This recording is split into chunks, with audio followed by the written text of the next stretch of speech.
Well, Jacob, Danny, it's literally up again. This is that game mode all over again.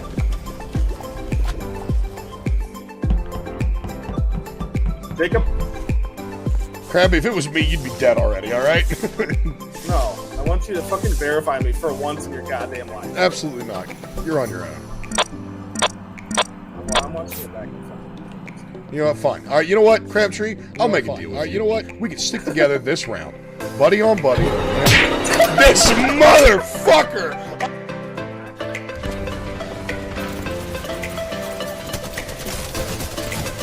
Let's go! Ah! Yes! Yes!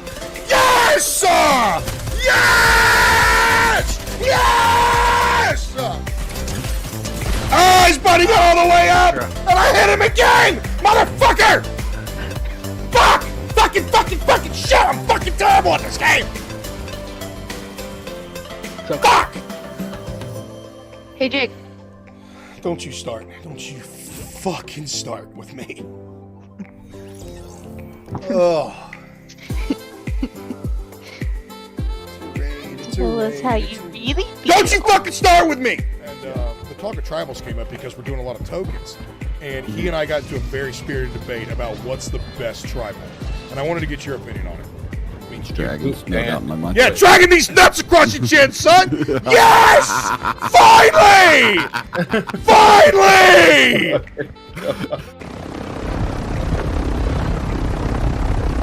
Tate, you're our designated pilot in all games, just so you know. I'm okay with that. I like flying. Because flying means I can do stuff like this. Nice try, you fucking asshole. Nice fucking try, douchebag. I'm giving up. I'm good. I'm so glad I got out before that happened. Oh my god. I mean, here, fair enough. We've got 2 coming at Keratin and 1 coming at Espen. Espen's on top of him. Does that mean he's shooting himself?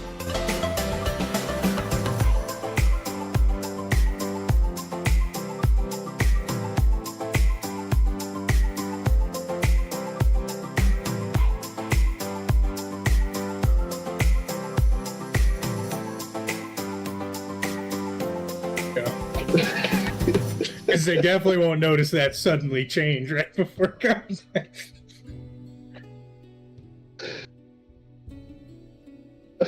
Hello.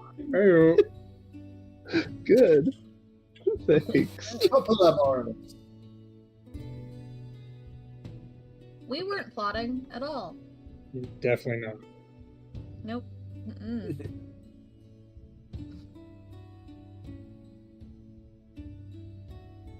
Hell yeah. Yes.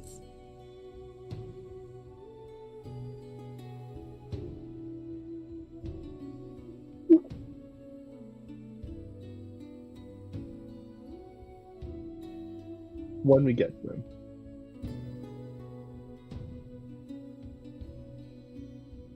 Oh god. Well, our note taker isn't here.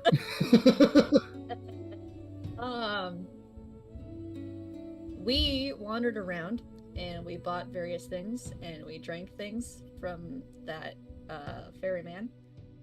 Enchanted stuff. Enchanted stuff that does stuff.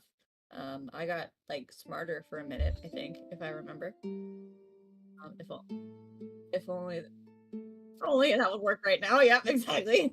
We met some absolute bastard dwarves who Mm-hmm. seem to have caused Galbraith a great deal of pain in the past, which is not great. We had our friends do some sneaky sneaking while we made sure that Galbraith didn't go on a murder spree. We barely stopped him from. Yeah, we only kind of succeeded in that. I just want to talk to him. We said we'll do. We all agreed to legally sanctioned murder in a couple of days. And I think technically we're supposed to have a couple days to the arena, but I think we decided that we didn't need it.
Oh yeah.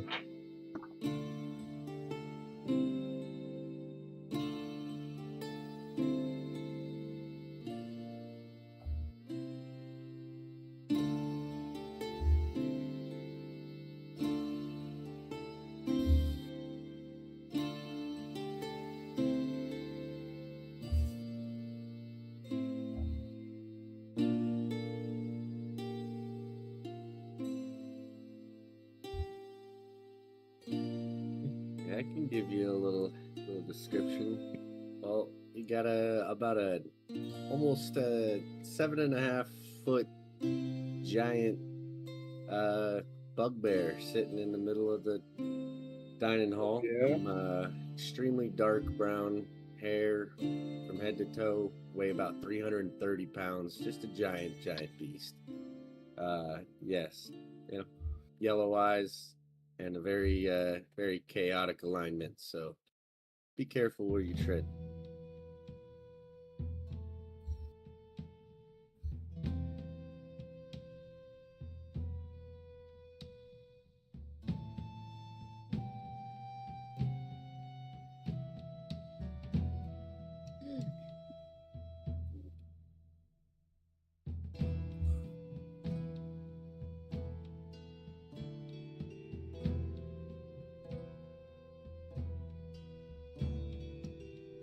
So we don't see Espen out right now?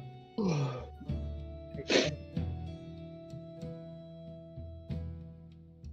Oh boy.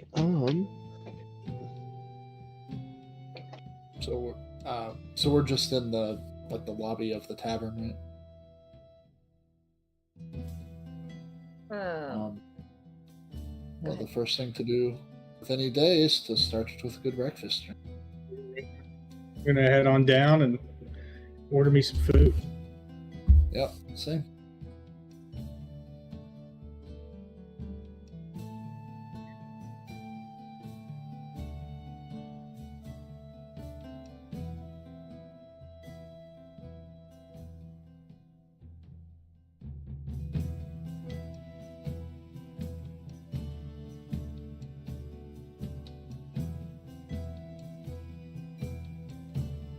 Now, is the new patron, like, has there been an increase in people like arriving, or is this pretty?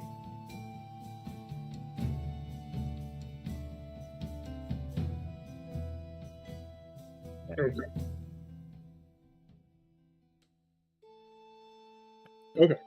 And I'm just sitting at a table with just like 4 plates of food, and I'm just munching fucking hard. Like, yeah, just going to town.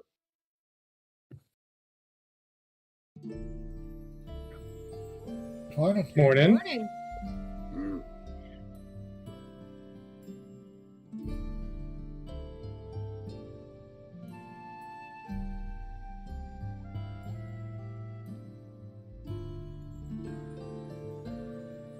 Oh, I'm ready. I'm working on it. Always. Carrot's gonna look a little disheveled. Looks like she didn't get a super great rest last night. And she's gonna ask for Todko for as big a cup of coffee as, you know, he thinks she'd fit in. That's rude, but okay. Acceptable.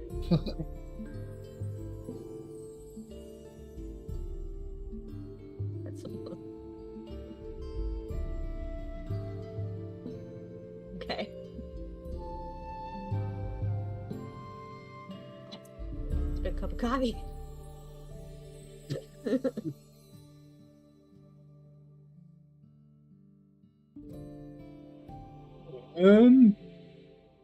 Ale. Yeah. 2? Oh, hell yeah.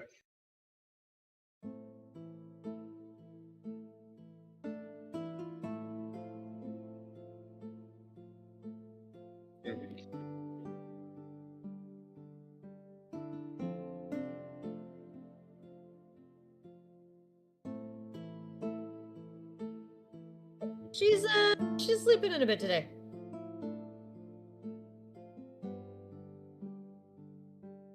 Something like that, yeah.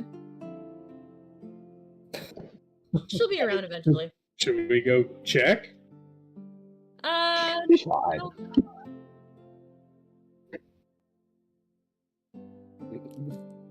Nope, she's good. Don't worry about it. Okay. If you insist. Then I guess I'll look over at the bugbear and ask Taco, who's the new fella? All the other faces around here seem familiar this morning.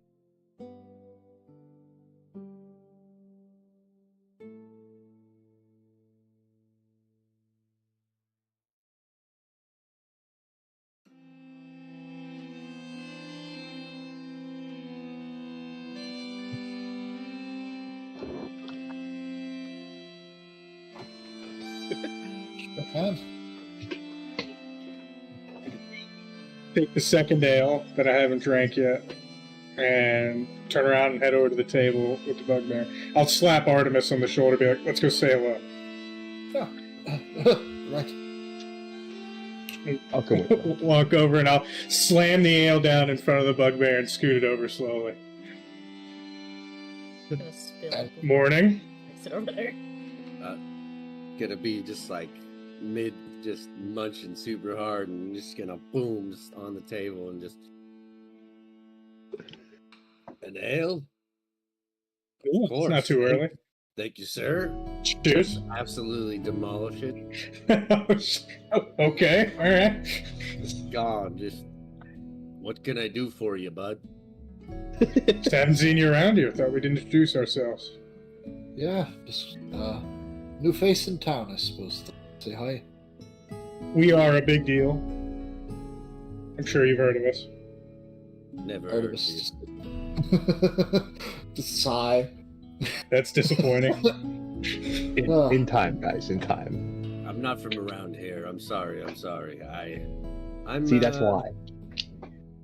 I'm a wandering warrior, and I'm always looking for another fight. So excited to be here. Excited for this tournament. I'm excited Here for the to fight. Absolutely. Are you just in the solo, or are you matched up with a team as well?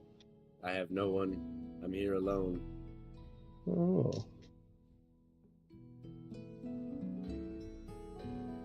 Oh, hey, Taco. Hi.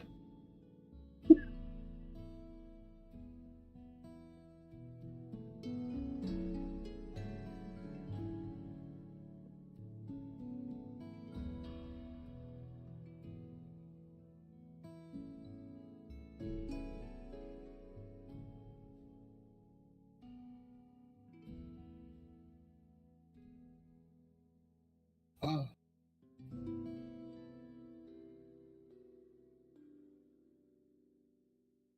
Team Dirt! Woo! Team Dirt! Wait. Team Dirt!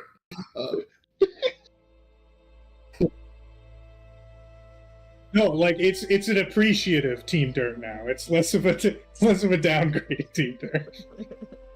That's why the whole woo afterward. I'm a fan. I mean, I can't see any of us having opposition to another set of hands in the fight, right? I mean, yeah. I'm Can not- we open to it? We'll see how you fare in the solo, eh? Aye. We'll see how So you you- do as well, sir. So have you just Sure, been you like hopping between blood sports on your way here? You know, I've sold my hand in combat for quite a long time, and it's I'm over it. It's time for me to find a group and go on an actual adventure with a new group of people. I was with bad people in the past, and it's time for me to find my new way. And so I'm just wandering at the moment and Okay. looking to see what happens with my life. Well, we get into some interesting adventures. I'm sure you'd fit right in. I Well, think it we're is all a collection of wanderers in our day. Yes. As interesting as our adventures are, another set of hands is always helpful. we will figure out those details in due time. I'd like to get to know you more before I decide anything. Of course, we're not. Yes. We'd also like to get to know you. We're not just saying fucking join our crew, okay? I mean, we are a big deal. All right. We are. A big Yes, deal. we are. Okay. Okay. And I love Jake's Second time reaction. you said this, I've still never heard of you. I think it's also important that you know that the group fight, as far as I understand, is a great bit more dangerous. So you might want to weigh that in. Agree? I would love to join you guys for a group fight, but I want to see how you all fare in your solos first. Oh, I'll be taking home the prize. Don't worry about it. Although I think it would be difficult for you to evaluate our strengths when you're unconscious the first few minutes, right? Nothing better than a little All friendly competition. I'm gonna walk up to the counter and ask for 2 ales, and I'm gonna grab them and I'm gonna bring them back to the table. I'm gonna slant one down next to you, and I'm gonna say, "You can drink this faster than me." And then we'll see who's actually get it going. Boy. Camera's falling. That was great. You slammed the ale down too hard. It's already fucked up.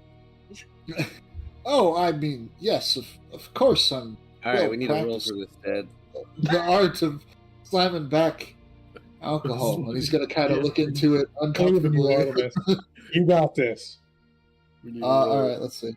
Just Do I have open any your spells? beak and pour it down. Liquid disappear?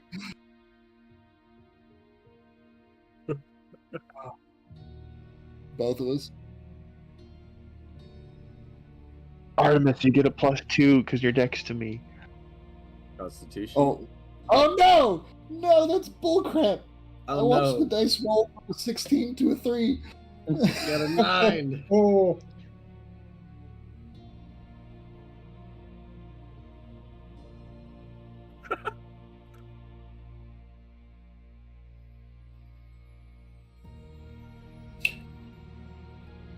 With a 5.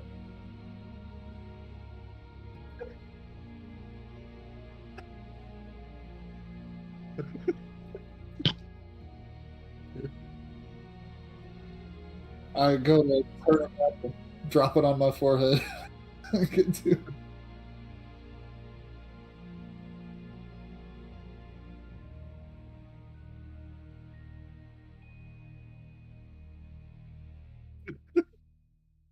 You can just say I'm a lightweight.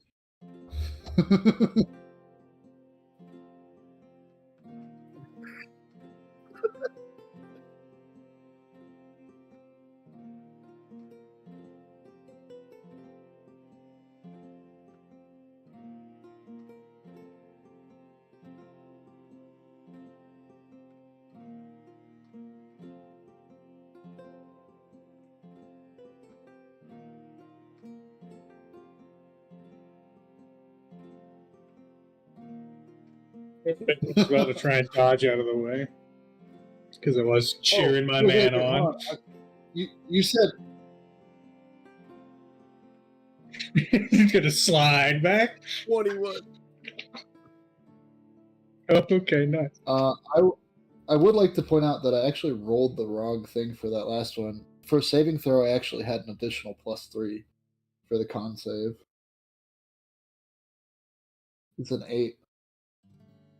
I had to. So Is that with my +2? That's not with your +2, so that would be a 10.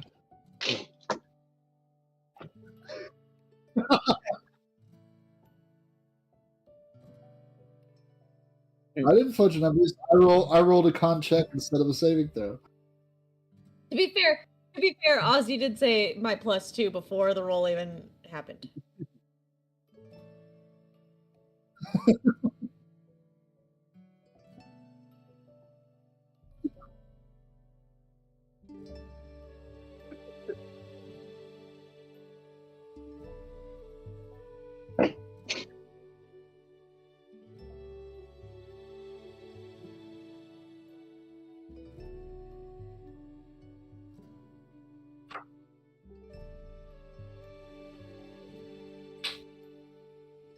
Well, I hope that goes to show you that you don't go messing with an owl in the morning.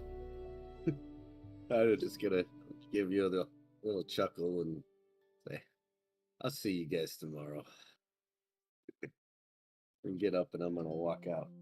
As he's walking away, I'm gonna be like, wait, what's your name?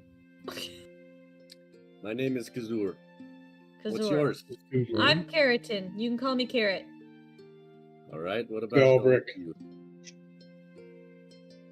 And you? Artemis, son of Blathers. And you, little owl? What about you, big man? Maximus, nice to meet you. I'm almost as big as you. Yeah.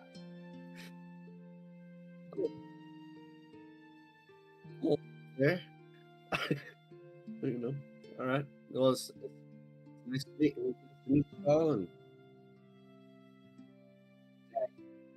dagger out. Okay.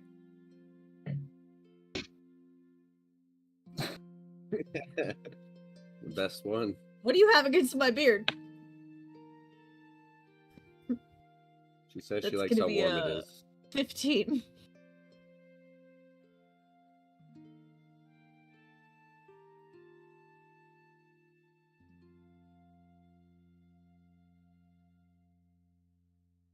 Mhm.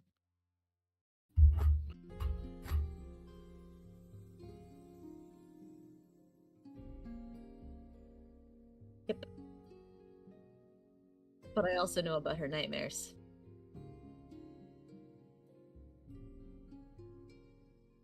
That's true.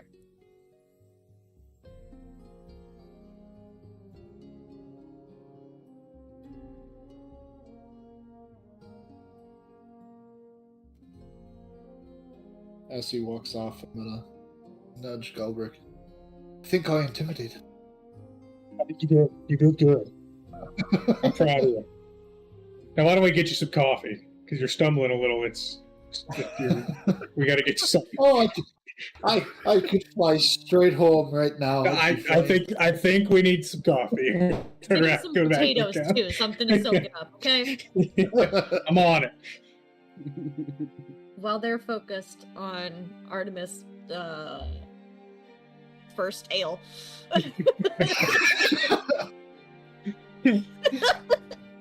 I'm gonna sneak back upstairs and check in on Espen.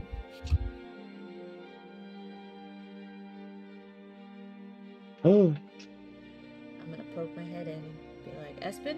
Hello? Are you here? Hello?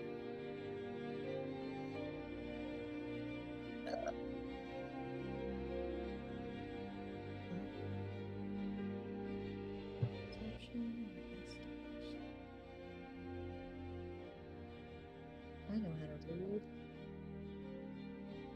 That'll be a dirty 21.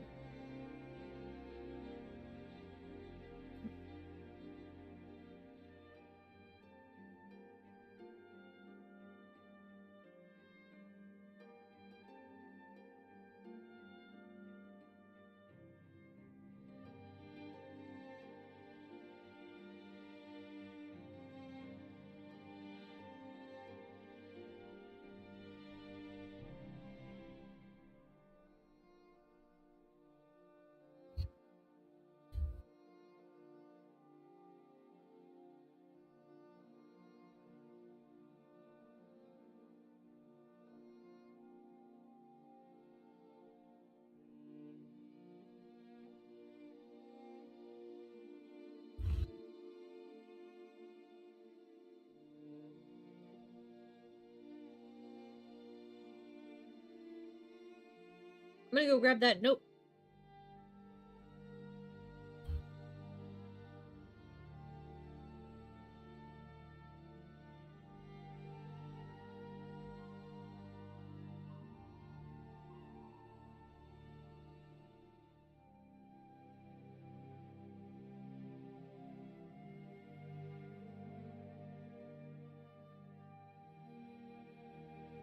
Uh-oh.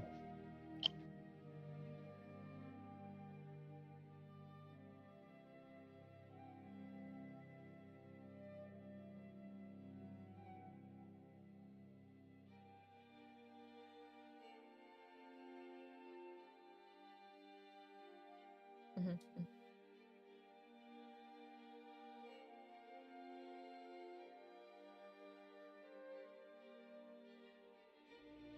So I'm gonna take this note and this white rose, and I'm gonna go downstairs, and I'm not gonna I'm gonna put them in my bag so they're not just like out and about. And I'm gonna go over to Toddco and I'm gonna be like, hey, have you ever heard of the Shepherds?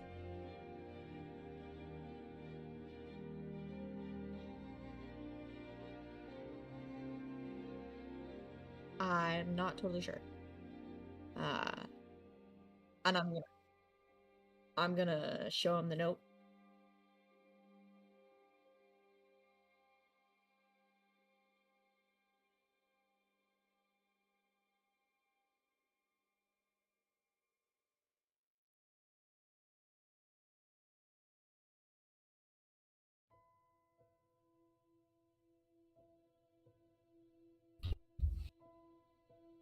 Well,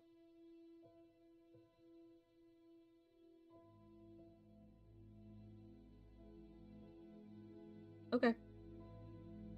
Well,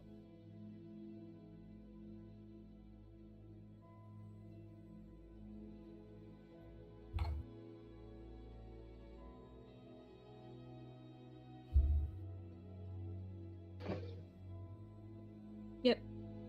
Sounds good. Just don't, let's keep this as quiet as we can. Alright. Yep.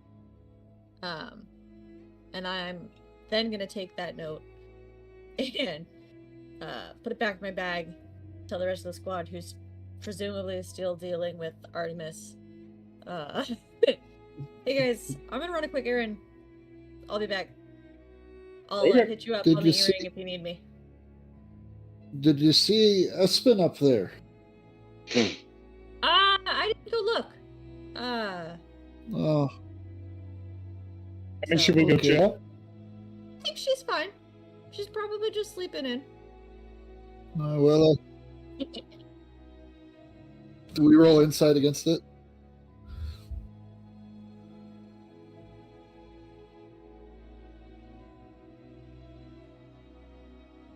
That's a 19. This digital dice is so rude. I keep watching it go from high numbers and then on the last turn just off to a small number. I have a plus 6. 0 for a total of 20. Yeah. Damn you! I got 22. Damn you guys! I was like, I got a 19. I'm good.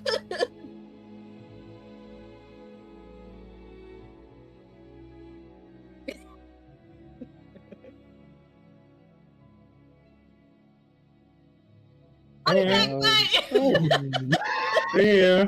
Oh, well. I hope she just feels better by tomorrow. I was so looking forward to beating her in a fight. She looks shaken. Drunk Yeah, Artemis you is a do what you need to treasure. do. I'm just- I'll follow her. I'll make sure she's okay. Okay. So you're following me? Yeah. I'm gonna Max, go you upstairs for exactly, completely went unrelated into a reasons. crowd. All right, well, I'll see you in a bit then. I'm just gonna lay face down on the bar for a little bit. Here, Artemis, come upstairs with me. I don't want to leave you here alone. Come on. We're gonna go check out something real quick.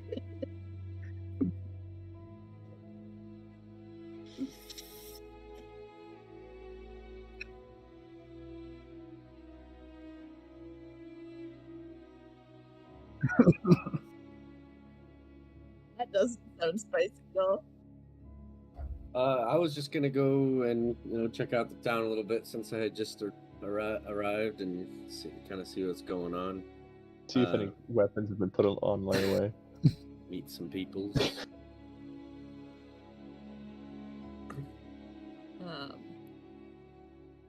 So I'm taking this note and this white rose, and I am going straight to our Fey friend from our starting point, whose name I cannot remember.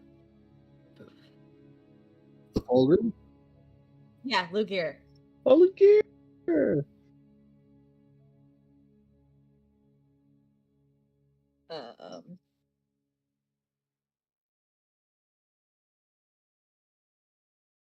He was at the starting point where she was originally called the Firestarter.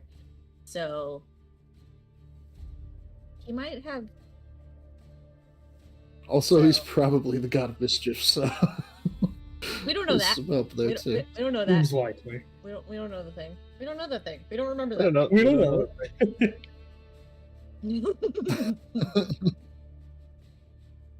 Do I see Max never. following me?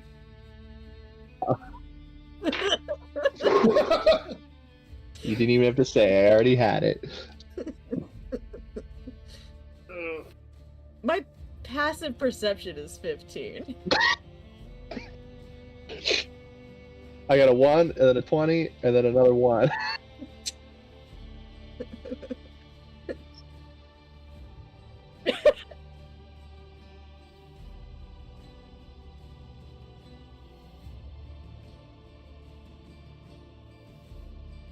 Oops, sorry.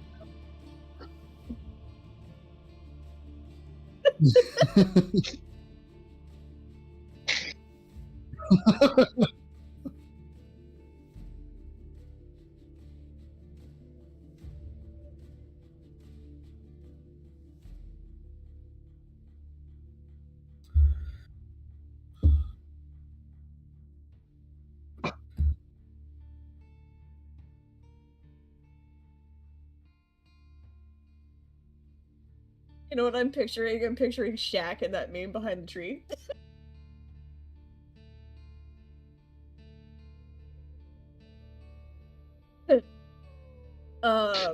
So upon totally not seeing Max, Yeah. I'm gonna be like, Max, go away. Oh! No, you were lying back there. What's going on? The greatest tale of all time. Go away. No! You put the bucket down and I come walking over. I'm gonna fly up so I'm directly eye level with you and just be like, I'm on a mission, okay?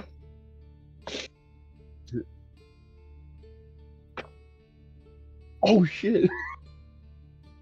I forgot about the talking sword. I'm like, Max, what the fuck? No! Don't worry about this. I didn't know you could do that. Come here.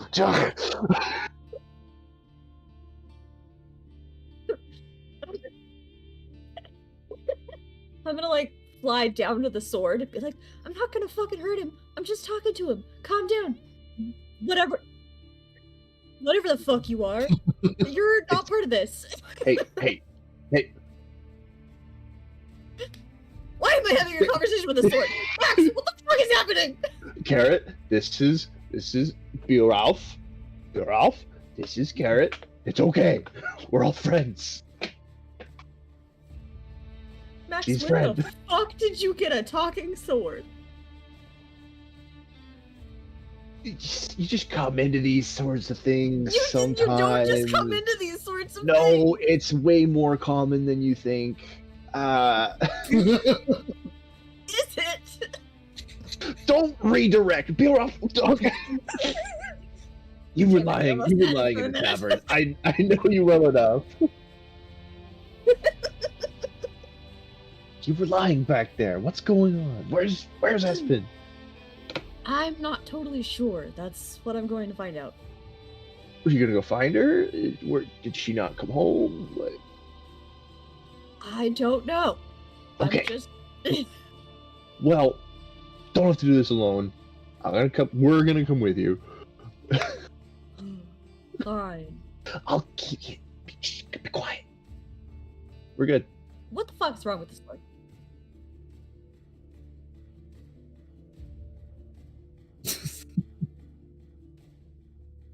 Very good. Max, we really gotta work on the stealth thing, bud. It's not my strong suit. It's not your strong suit, or apparently your sword strong suit!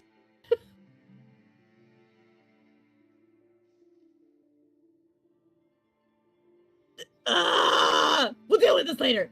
Come on, Okay. Max. Let's go. We're gonna go to Lugier.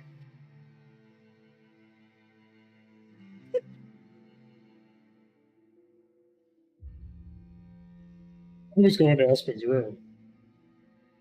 Are we? Galbrick, why are we going upstairs? Are we going to meet her new friend? Yeah, sure. We're checking on Espen first, and then we can go find him. No, that's what I meant. Are we meeting Espen's new friend from last night? The bartender was talking about it. Yeah, right. Totally. Just don't fall over. I'm gonna open the door. Do you think he'll fight with us like the bugbear will? Maybe. I'm just totally like he's just behind me at this point while I'm opening the door. Yeah, well, 100%. I'm with you, dude. We're on this.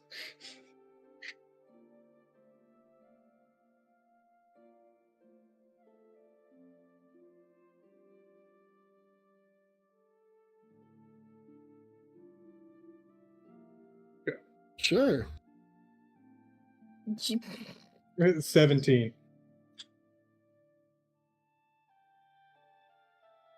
21. No, 11. What? What? How is that a 6? That's a 6. What? That's a 16 facing up. This is garbage. I hate this dice. Anyway, I guess I rolled an 11. My bad.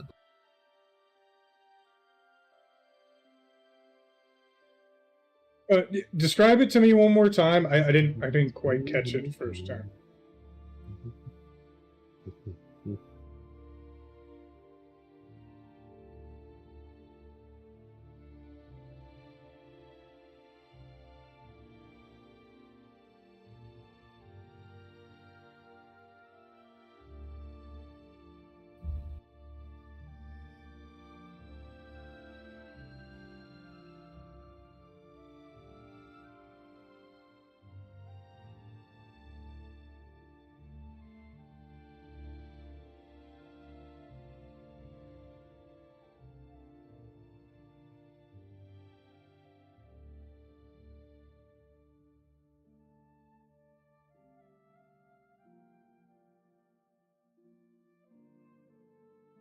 Okay.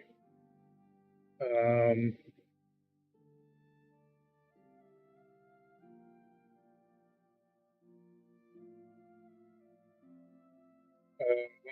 second. See anything out of the ordinary here, Artemis? No. Not hard. I mean, Espen's not here. That's a bit odd. Definitely a little strange. Can I cast this?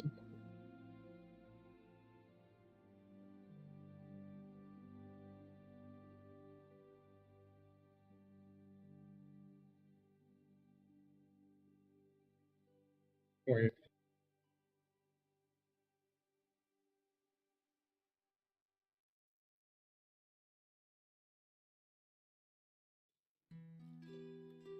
I was literally about to detect magic. I couldn't remember if I could cast it as a ritual or not.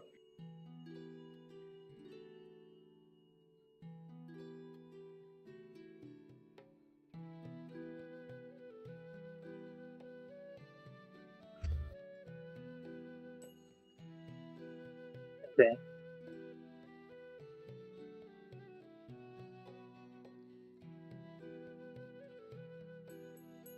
Okay.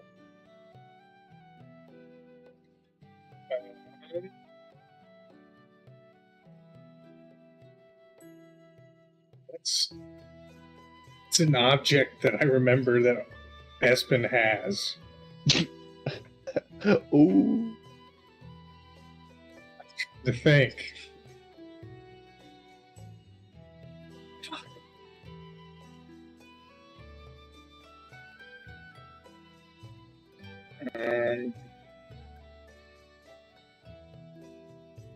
Yeah, but could I cast locate object on a tattoo?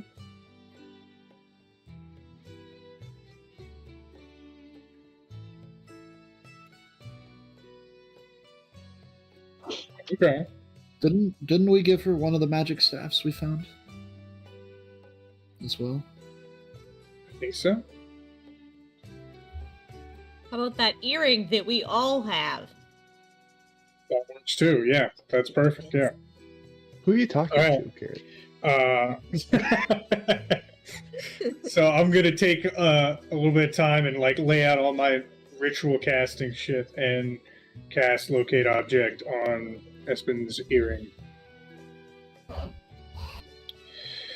Let's see. Sense the direction of object as long as that object is within 1,000 feet. Oh, your ping's low, bro. Well, I think we got a bit of an issue here, Artemis. And if I'm looking out the window, am I facing the street?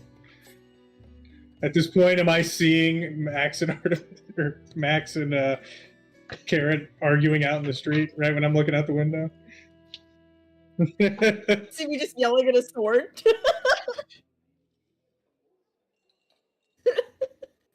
I was being Considering how loud you were like a yelling. loud whisper, but I don't think Beeralf was.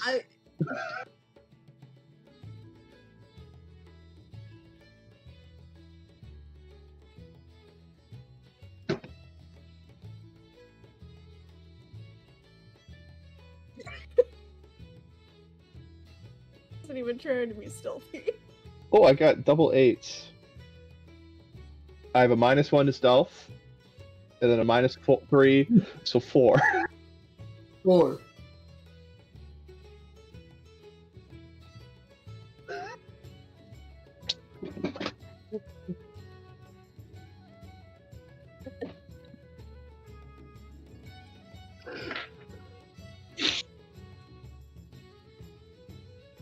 Oh my god, step off! What the fuck is going on? Artemis, we gotta go outside.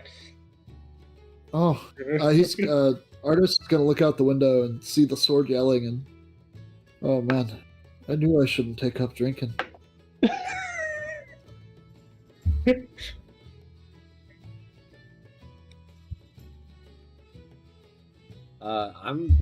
I was just starting to kind of go for a walk, and I ended up also hearing some loud commotion going on behind me. So I'd like to make an either check as well.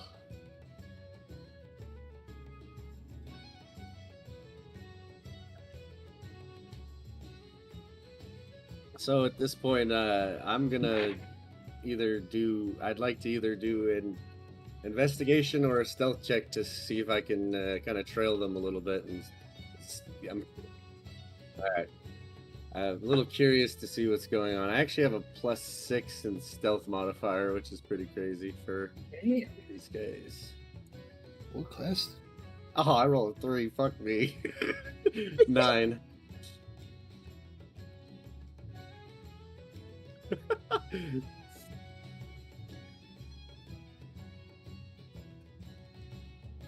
Well, 14. Dirty 20. Okay. 11. Fucked. They all know I'm there.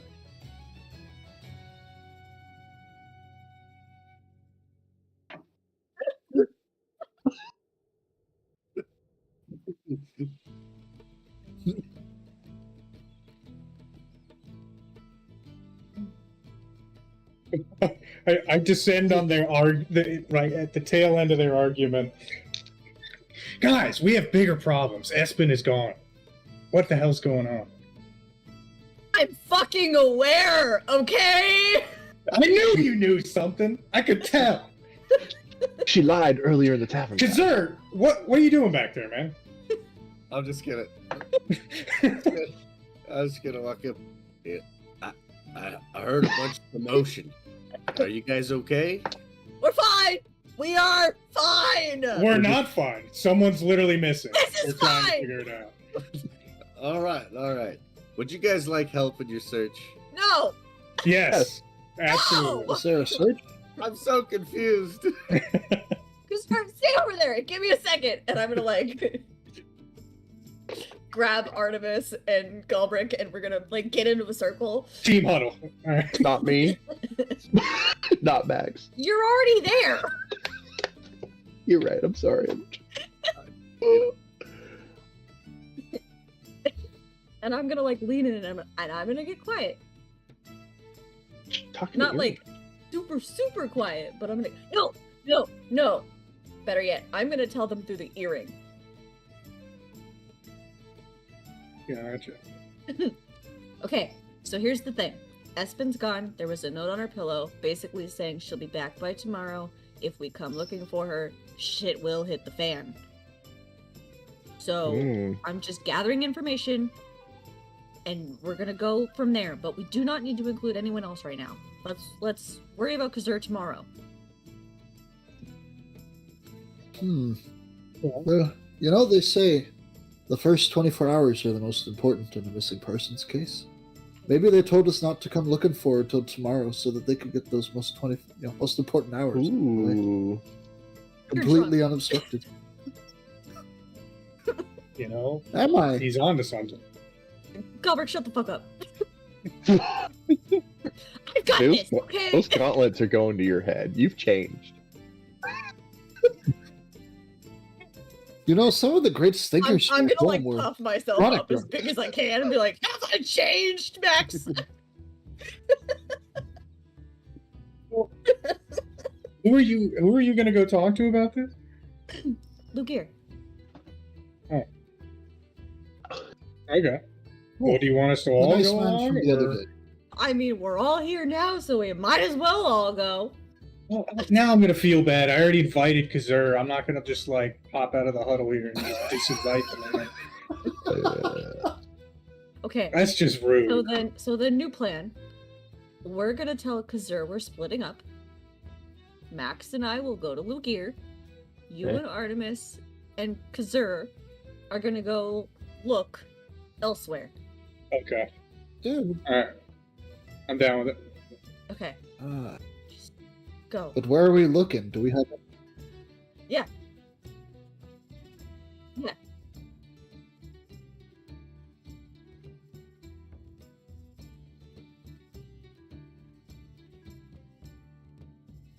My specialty.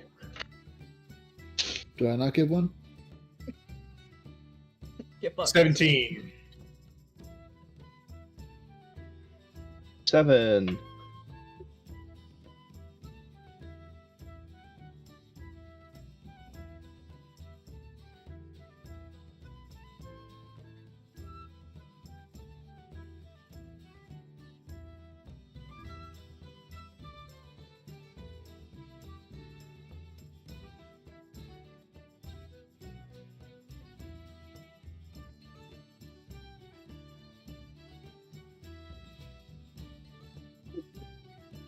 It's the Baba Yaga. Yeah. Rewind. What the fuck? They say the shepherd's in that now? That's who it's signed by. That's not Look. good. See, look. I'm gonna show him the note, and I'm gonna be like, and it came with a white rose. Do you think she might have been wild shaped into a sheep? Would I know the significance of the white rose by chance? He's onto something.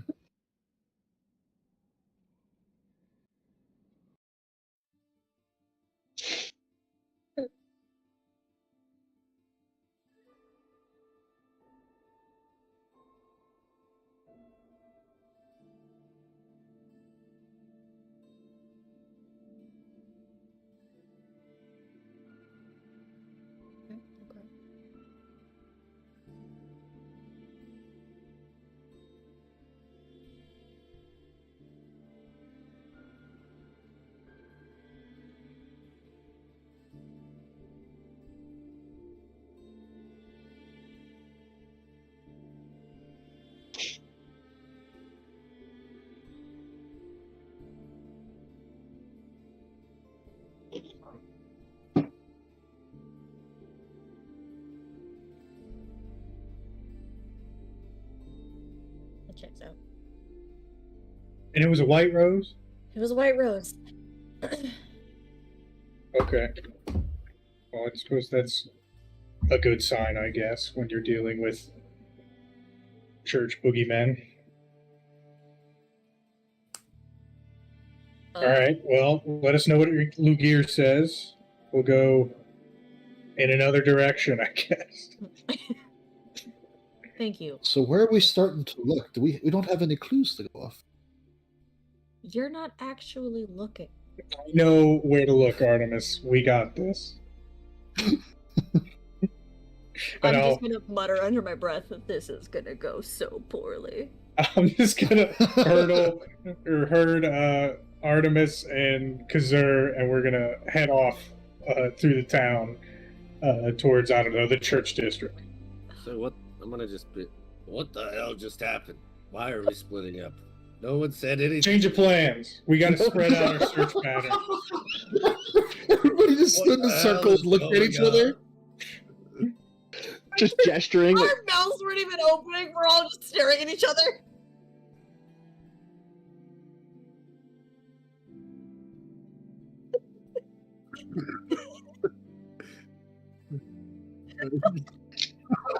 And I'm just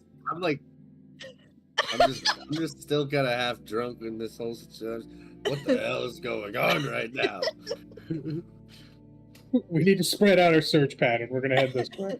What are we searching Don't for? worry. Our We're lost splitting friend. up and looking for clues. I'm with you, boys. Let's go. I really want to pretend that Espen heard that whole conversation too, because she's got the earring on. That's so true. She probably did.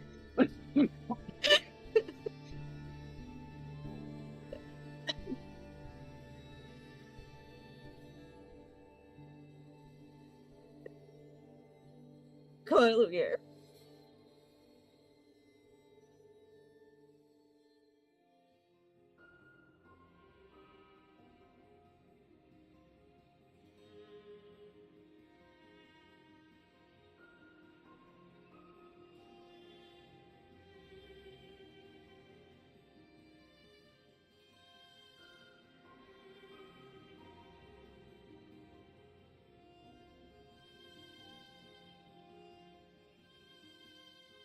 Cool. Damn. I'm gonna look around and be like, wow, I've never seen it look so exciting here. They've really done a lot with the place. They have. Now I'm gonna walk over to Lugier and I'm gonna be like, hey, I know you're probably busy with a million other things, but can I make that 1,000,001?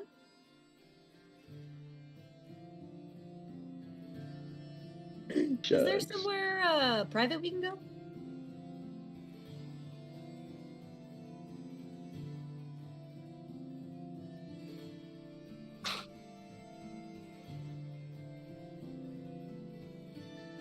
I'm gonna follow him. Oh, in. I love these.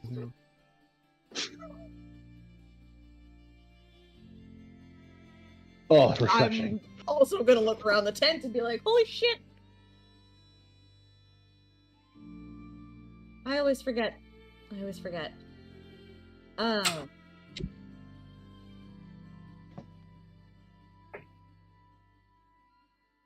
cool.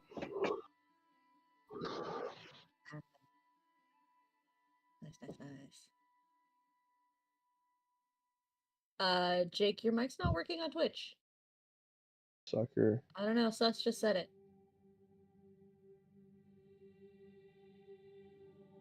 Espen lives. She lives! I dropped the dice. Which means she did hear our argument through the earring, sort of. That really sucks. If that entire Tell us where you are. that really sucks. If nothing else was being picked up, really Well, she heard sucks. us. Yes, you went missing. Working now, but yeah, That's what happened. It might be Got missing. that it didn't. God dang it! All right, well that means that we probably have an hour of footage with no me, but that's fine. Keep moving. Who needs the DM in a Dungeons and Nobody. Dragons campaign? Nobody. Fine. So anyway, Well, can you hear him now? can you hear me now? I switched it. I got it all fixed out. It should be good. Yep. Okay. Cool. All right. So yes, Lugier. Yes. Have you ever heard of the Shepherds? I have. Why have you heard about the Shepherds? Not a great reaction. Yeah, I don't like that reaction, but You shouldn't. here, I found this on Espen's pillow, and I'm gonna hand him the note and the white rose. Okay. He'll read through it and say, okay, sounds like you're not seeing your friends for a couple days. A couple days. What do you mean tomorrow? Until tomorrow. Well, it sounds like it'll be after the melee, so looks like you're going to be one Oh. short for the melee. She can't.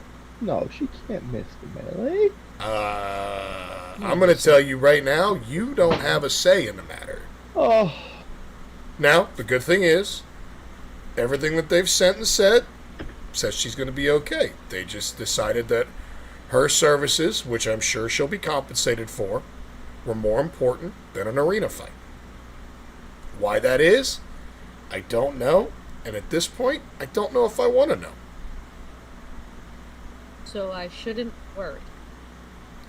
No. It's sounding more like she was enlisted rather than taken. That's a great way of putting it. It's more like enlisted and found out after the fact. Drafted is a much better term. Drafted, okay. It's an ugly word. Okay. This is good, Carrot. This is good. Well, I guess we tell the boys to stop looking. I guess. I don't know how to explain this. Probably. They're not going to find her. I'm gonna like hop in the earring and be like, guys, just we're done. We're fine. It's good. I don't want to Okay. go. Found her. So. Did you find her? No. But we're not going to. Artemis, you see anything under that rock? Yeah. You know, I found some leavings Artemis. here on the floor. Do you think you might have left them in an animal form? I wouldn't touch that. Just, it's, why don't we leave that where it is? Alright, look here. Well, I guess with this information, we'll just continue on as usual. How are you? Busy. Like, that million things was not an exaggeration. You are officially 1,000,001. And now that we've handled 1,000,001, I've got to get back to the million, if that's okay. Okay. Yeah, that's fine. Like, I love you guys, Can I but, get like, you- process? huh?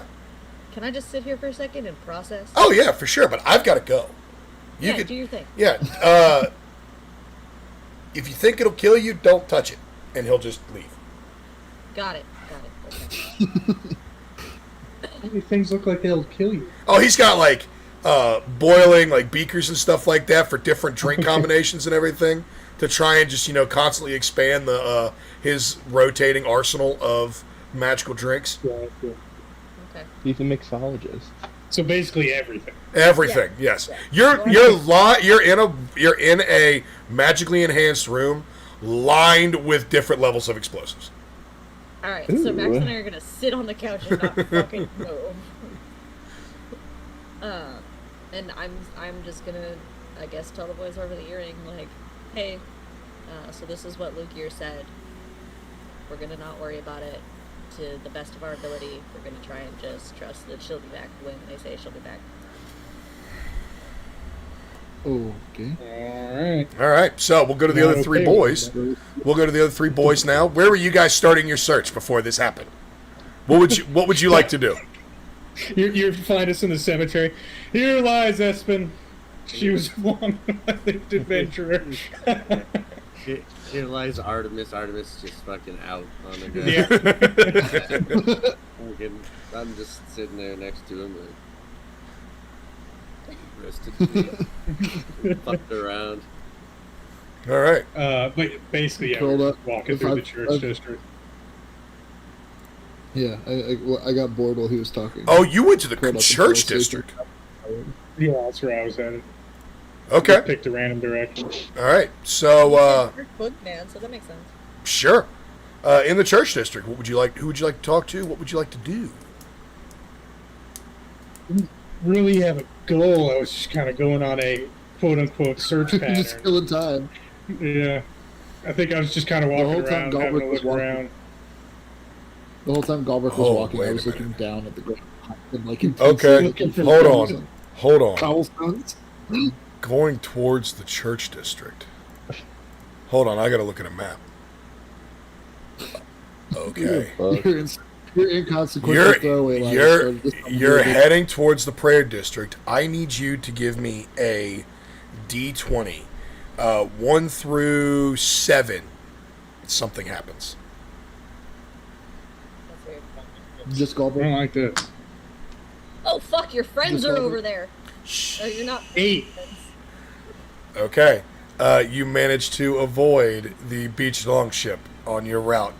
You are laser focused on your direction and don't run into any potential conflicts of interest on your way there.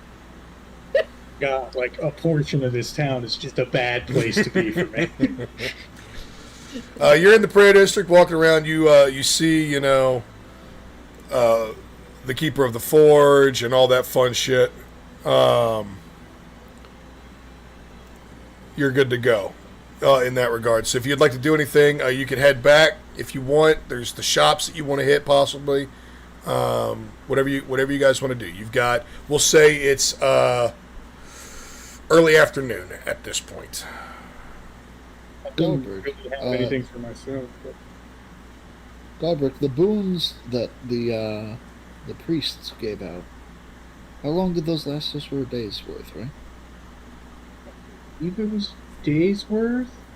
Can't remember. Yeah. Yes. If we got them this evening before we headed back to the hotel, they would last till the fight. Correct. Is the fight in the morning? No, the fight is early afternoon and evening. Yeah. So I mean, at we least could go get now. part of it, right? Yeah, You could try it. sure. Yeah, we'll go get some boons while we're in the. I think those were 150 gold apiece, if I remember correctly. Fuck. I'm, Forgot to count They were some money. 50. Was it 50 gold? I thought it was 50. I can't remember. Daniel, let's go ahead and start. Everybody else is like roughly a few thousand gold, right? Or you've like spent most of it. Yeah, you were a few thousand I gold. wish. You That were would be nice. you were a few thousand gold. What did I start you out with, I Artemis? have a few thousand gold. I don't remember. I have 3,150. I think I started you out with And I like didn't- 4,500. I So didn't take any money. yeah, as of right now, Kazur, 4,500 gold pieces, whatever starting equipment you want, as far as like any sort of set package, and then we'll go over uncommon and common items and everything like that here in a little bit. One thing I wanted to do was possibly create a little. So the weapon that my dwarf was supposed to get was a glaive. if You remember. mean the weapon that's still there that could? Yeah. Hey, listen. I was going to say, depending on how much he's selling it for, even if I don't buy it, I wanted to see if I could go to the shop and have a conversation with him, because I wanted to say it. My character does. Well, He has as your gracious DM who built you this item, why don't you ask the other guys if they take you over there so you could see this weapons merchant and just see what happens. All right. So, yeah. I need to. I definitely need to go stop by the weapon shop. So we could do that. Oh, I know the owner. Oh. Yeah. Yeah, we'd be happy to jump in and talk. Well, can you guys take me there? Want to go? And before we head over there, is there an apothecary close? There certainly is. I'm not going in there. You're welcome Oh, to. no. I am not a fan. Oh, But, you do you.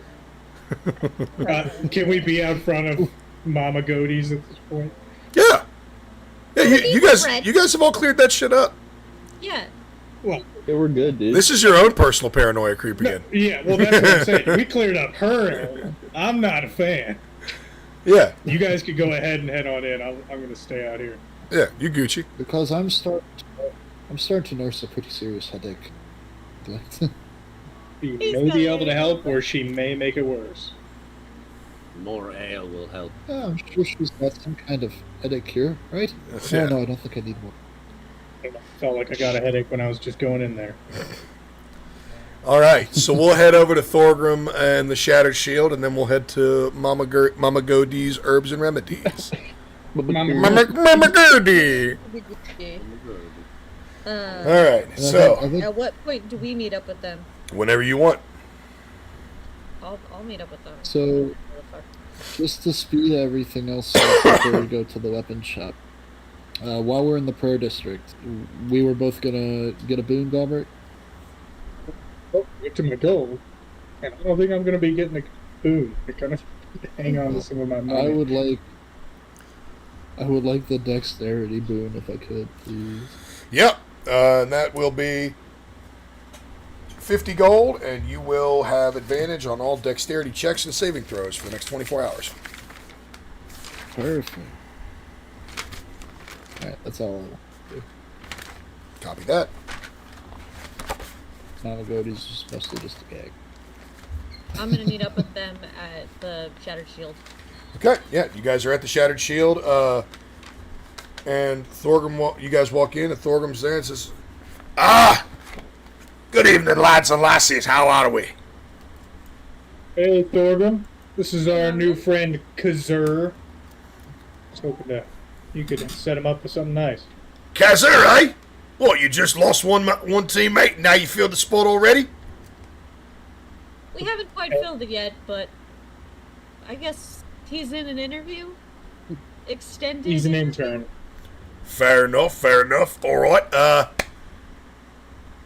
now, as depressing as it is to say, I do have Arisath's custom order complete, with a little bit of creative liberty taken my way. It was paid for, and it is rightfully property of the party. Would you What is it? Would you appreciate the handiwork he requested and use it as you see fit? Yeah. I don't see why not. All right.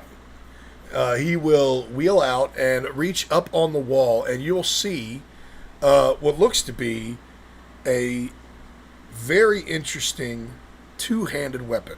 It looks like it has the blade of a glaive affixed to it, but it's not a glaive. It is a massive scythe, and it's got a very rugged, bent wooden handle, ebony, in fact, with what looks to be gold inlay, giving it almost like a charred and fire look running up the shaft in a bit of a lightning pattern. And the Reaper Scythe itself, the blade, whereas normally a farming scythe it looks to be, about 2 to 3 inches wide at the base, coming to a pointed tip. This is almost 3 times as thick as that. At the base, it's about 9 inches, and instead of coming down into a straight point, it imitates that glaive style blade and actually has a wicked hook to it. And it is, it's almost about the size of a great axe, and it's a pretty serious different weapon. And what you'll see along the blade, different engravings. On one side, you'll see a handful of Nordic runes with what look to be a flame and a lightning bolt attached to it. Or not attached to it, but fire and lightning kind of intertwined with the runes. And he'll flip it over. And on the flip side, you'll see a different set of Nordic runes with what look to be snow and wind intertwining on this one. You go, all right, this is, gotta say, on a limited budget, I'm a fucking genius. Really, I truly have outdone myself. This is one of the favorite pieces I've ever built, and I'm very sad to see that he won't be the one to use it. But this is what I like to call harvest. It's a fitting name. I thought much the same. Now, in your hands, no attunement or nothing, just anybody off the street. It's a pretty wicked weapon, as you can see. Packs a mighty punch, swings with dexterity, reaches out a little farther than, say, a normal axe would, covering a little bit of extra distance. But the key is when you throw in the little extra package he paid for. And when you say one of two command phrases, the first being harvest, the second being tempest, it will activate one of 4 different abilities. So, harvest activates both fire damage or lightning damage. Tempest activates cold damage or force damage. So, the wielder of this weapon, after they attune to it, will say either harvest or tempest at the beginning of combat. And for the next minute, they will, but depending on which word they used, if they said harvest, they will choose either fire or lightning, and the weapon will do 1 extra d6 of elemental damage with each strike. The base damage roll is a d12. So it's a +1 weapon, 1d12 damage, plus 1d6 elemental damage. If you say harvest, it's either fire or lightning. If you say tempest, it's either cold or force. Cool. That's wicked. So as the smallest member of the party, I'm going to step forward and take this giant weapon from Thorgrim. Right, lass! Gauntlets. I think it's hilarious you're picking that up. Unfortunately, I don't think it necessarily coincides with your skill set. You said it Hang was on, dexterity based. okay? Just saying, professional opinion. I was only picking it up because of the irony. It's funny, I'll admit, I'll give you the joke. Thank you. It was also a small intimidation tactic for Kazor, because he doesn't I'm just understand that I've got a 19 for strength. And I'm gonna take this weapon, and I'm gonna turn to him, and I'm gonna be like, this was supposed to go to Arisath, our party member who unfortunately died in our last fight against the Beholder.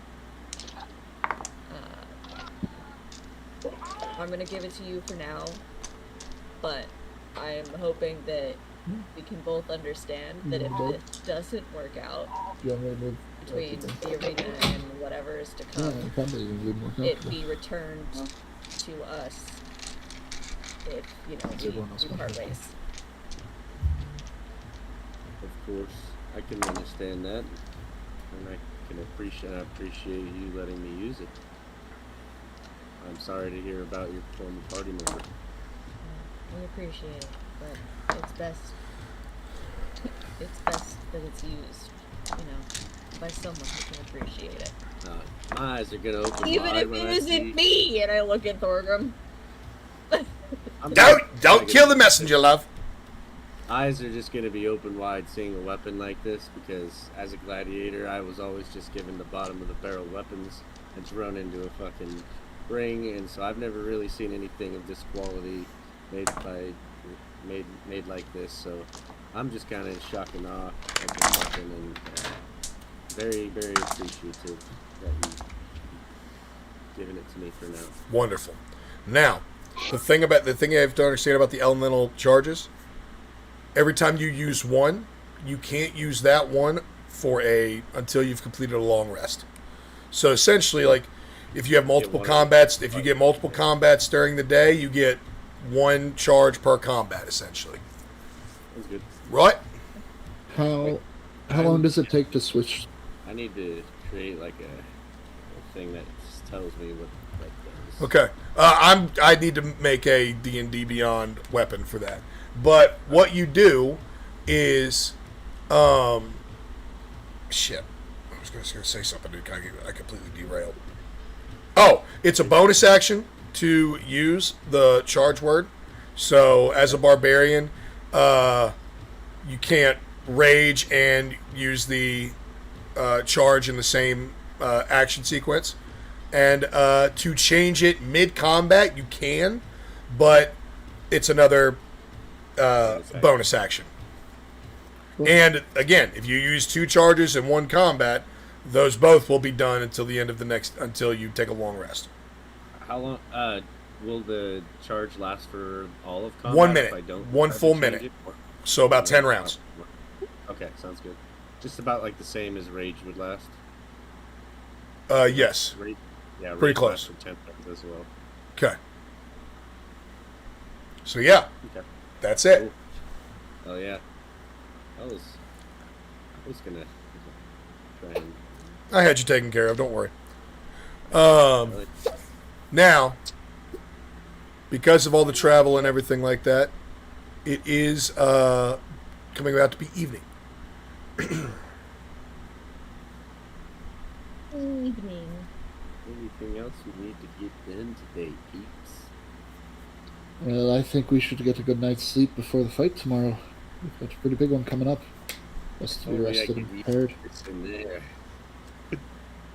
I don't think they'll let you Oh, use that that's- for the solo fight, Oh, they will not. but Oh, that's you true. choose to I'd fight forgotten with that they us. won't let us take weapons. Good thing I don't fight with any weapons, right? Weapons are needed. Okay. All right. So we go into the evening. Everybody checks back into the midnight rest, and if I'm assuming if nobody else has anything, we all get a long rest. Hell yeah. Dinner and you get to bed. All right. Yeah. So real quick, while we are doing our long rest, let's take 5 minutes. I'm going to top off my water, and we'll all be right back. Okay. Sounds good. Hell yeah. All right. See you in 5. Bye-bye.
right, and we're back.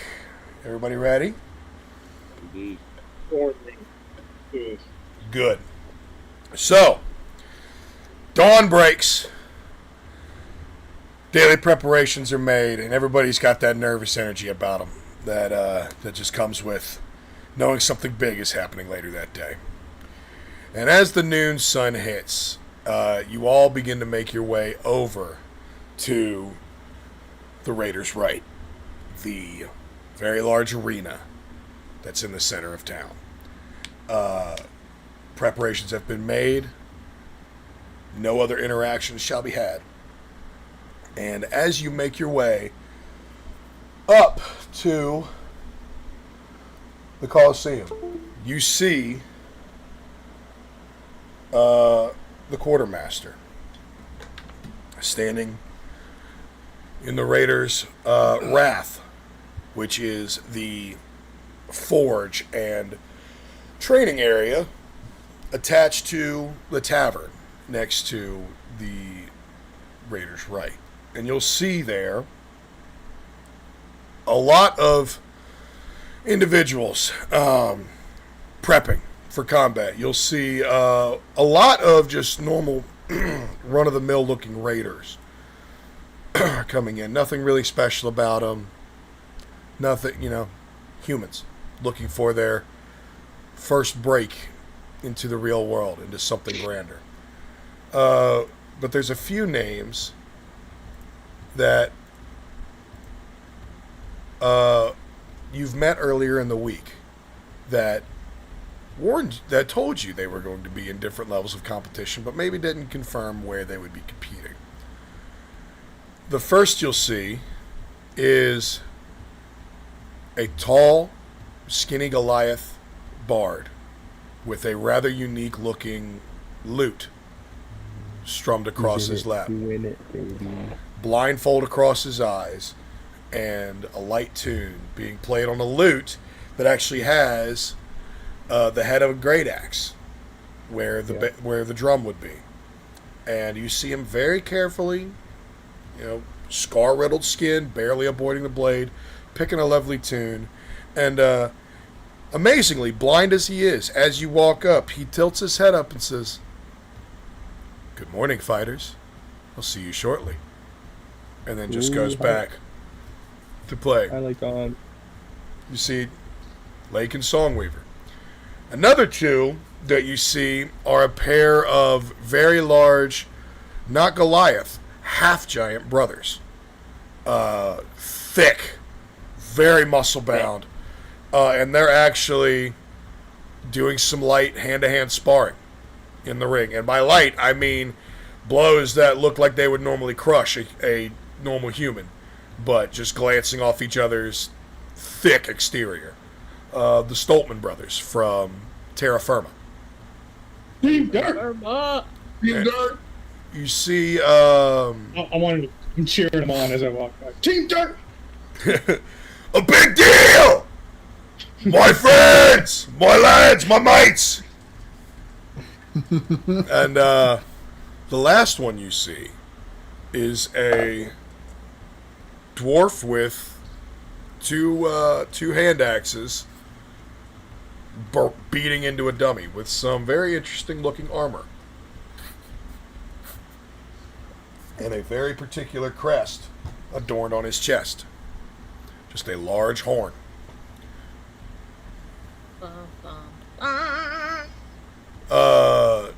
Galbraith, you look over. You obviously recognize the crest. It is not.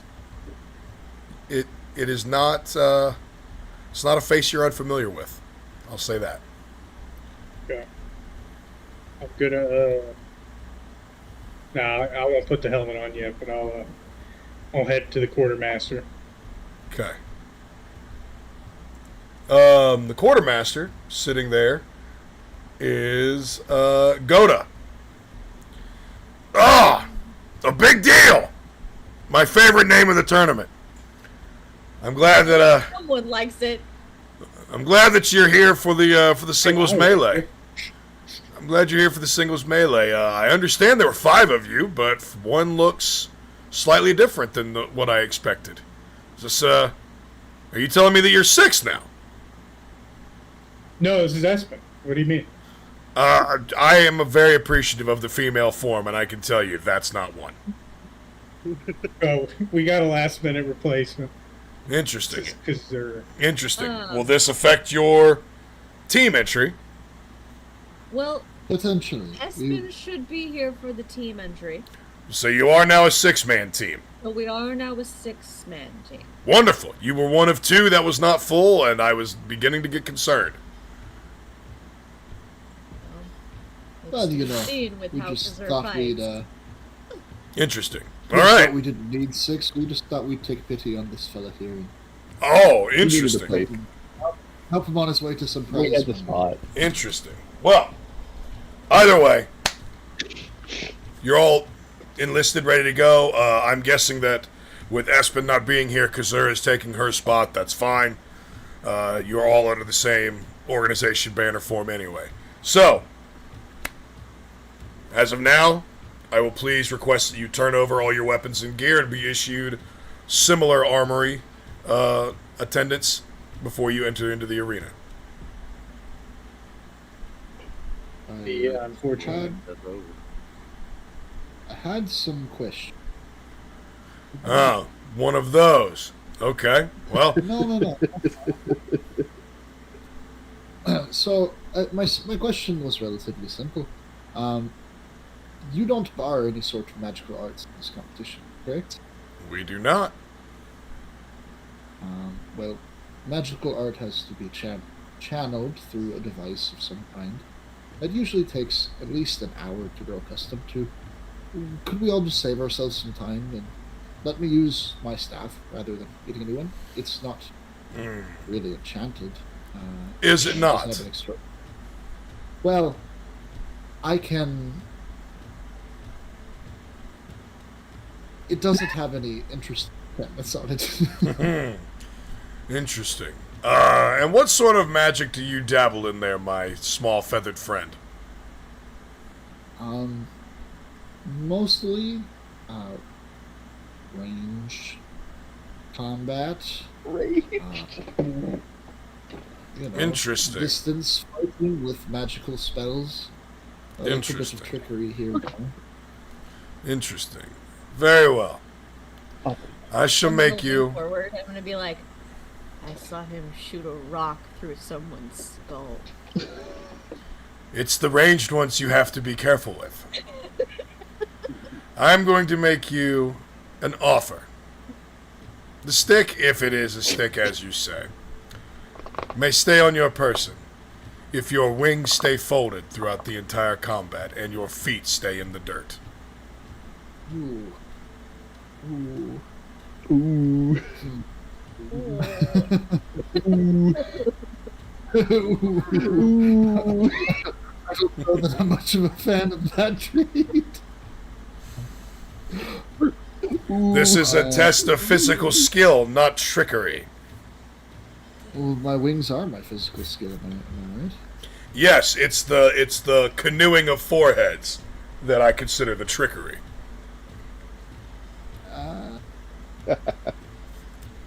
Fine. Fine, I'll make that. Very Well, well. I mean, can I keep my book? My holy symbol is my tomb of giant lore, and it's got no magic to it. It just has my.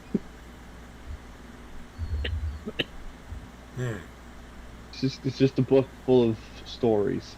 Just a book. I do stuff with the book. What do you do with the book? Sometimes when I use magic, I draw from the book. Give me a persuasion check. Okay.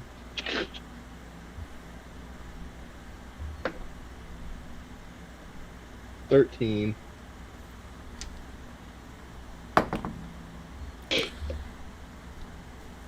I'm not one for reading, so I guess it's just a book. Book, dude. I'm gonna use my And, helmet. It's got no latent magic in it. It's just a standard helmet. Interesting, and I'm guessing this is because of the crest emblazoned upon it. Correct. Would you mind if I verify that there is no magical component? Personal crests are something we are willing to budge upon as long as there is no magical enhancement.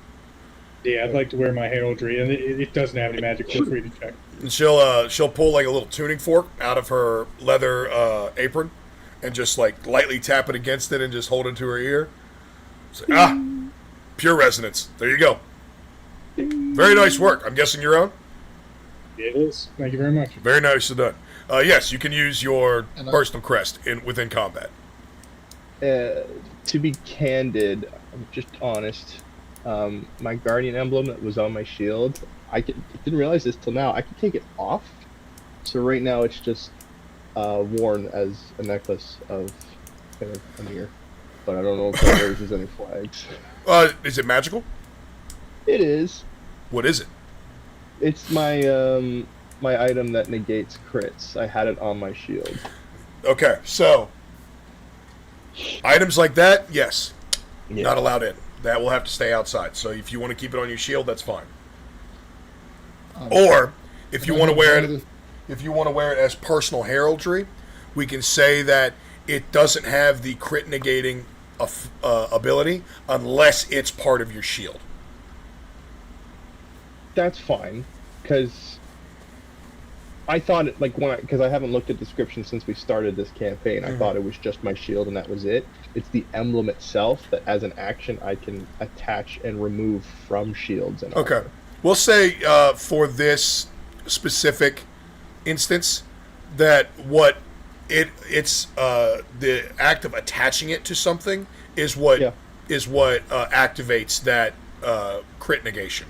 So as long as it's just like a necklace or basic heraldry, that effect does not happen. But once it's made one with any piece of armor or shield that you have, that's how the effect comes into play. Will I get in trouble if I use it? If you use it? Yes. Get in trouble. Yes, I've already told you. If you cheating is disqualification. So there's 8,000 gold on the line. Like, if you think I'm playing with you, you're wrong. Okay. I'm just fishing, man. Okay. I could live without it for a day. I have one other magic item to turn in. It's a tool that will transform into any tool, but it also buffs my spells. So I'll turn that in if you wouldn't mind if I could just exchange it for a mundane woodcarver's tool. Sure. Just like a chisel and hammer. Absolutely. Works for me.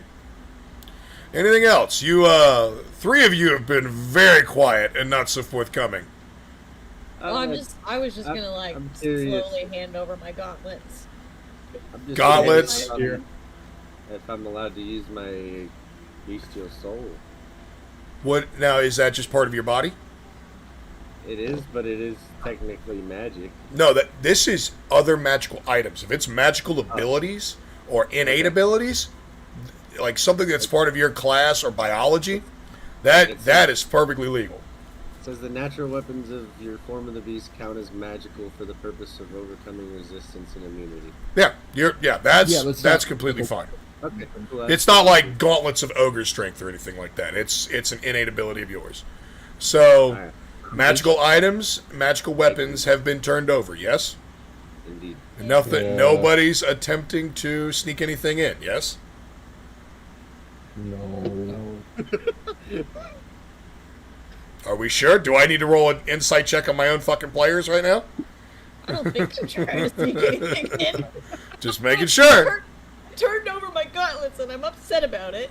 Okay. Look, I turned over my +2 to every spell, okay? That is rough. Yeah, that's very rough. So, okay. We make our way in. As far as like the equipment that we do get new mundane armor, right?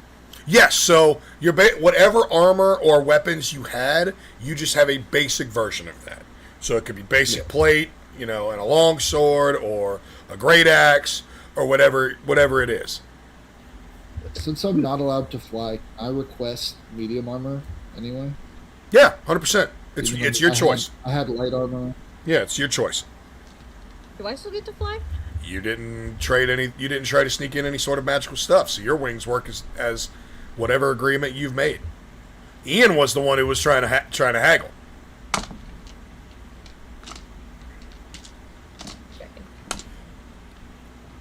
What the fuck are you doing? All right. I am capped. She So just fell into her water bowl. Been there. all right. So everybody, we're making our way in. Let me see. Tom, we got to get some better music for this. All right. So everybody's making their way in. We're making our way into the arena, and the arena's starting to fill with people. And the entire city is starting to make their way in for this first round of melee combat. And you'll notice as you make your way in, there's deafening noises above you of people talking and cheering and footsteps just banging on stone and wood, and just the smell of alcohol, of wondrous foods, of sweat, of a little bit of blood from just lingering in the woods and sand, and it just everybody's blood starts to get running a little bit, and their adrenaline starts to pick up a little bit, and everybody starts to realize, like, okay, it's time. It's time. And as we all make our way into the center of the arena, there's a giant portcullis, and you'll see your party of 5, 13 other different combatants, Lakin, the Stoltman brothers, the fighter from Clan Silverhorn that a few would recognize as the head rep, Magnar Silverhorn, of the previous conversation that you guys had at the beach longship. But mostly you see a bunch of just raiders looking to make a name for themselves. And you're a little confused because you were told that there were 20, but you only see 18. And you're making your way into the fighter's pit, which is just a massive sand structure. Nothing really to hide behind. No real, tactical advantage. It's just flat. Almost as if it's just equal footing for everyone, and may the best man win. And as you make your way through, you see already 2 figures standing in the center of the ring, addressing the crowd as they walk in, and you recognize the voice of the first one speaking, and it's Jarl Reedus Clangleam, the monarch of Rockdale. And as you make your way, you hear, "People of Rockdale, welcome to the Raiders' Right. Devoid these sands have been for too long of blood and sweat for spectacle, but that changes today as we celebrate Air Magni's ascension into manhood." And he'll point to the figure standing next to him, which is almost of a height of Reedus. Reedus standing around 6.5 to 7 feet tall. His oldest son right around 6 to 6.5 feet tall. And you'll hear just massive, rah, cheers and screams from the crowd and everything, everybody getting super excited. And you'll see in Magni's hand a large spear with a oversized head and shield in his right arm. And in Jarl Clangleam's hands, you'll see heavily armored with a large, oversized great hammer with the head resting in the sands, and what looks to be you'll see the sand around the head, and it's being sparked by something and turning into glass globules. And you'll actually see lightning sparking from the head of the hammer, striking into the sand. Hot. And you'll see Jarl Reedus' long, flowing, fire orange braid flowing back from his heavy plate armor as he has a large helmet with 2 arcing wings along the sides that he rests upon his head. and says, "To the victor go the spoils of honored combat today. Circle up, men. Matchups have been made." And as everyone circles up, man, woman, also alike, he'll start calling out the first matchups, and I need everybody to roll initiative, please. I have advantage on initiatives. Okay. Oh, cool. Oh, does initiative count as a dexterity check for my boon? That's what initiative Yes. is, baby. Think of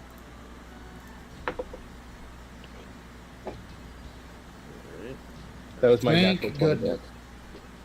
All right. So, what do we got? Let me get 25 to 20. Nat 20. Okay. Wait, I got 19 then. Shit. You have a -1 dex modifier? That's Yeah, I do. terrible. All right. It's 25 to 20. Well, Sorry. 20.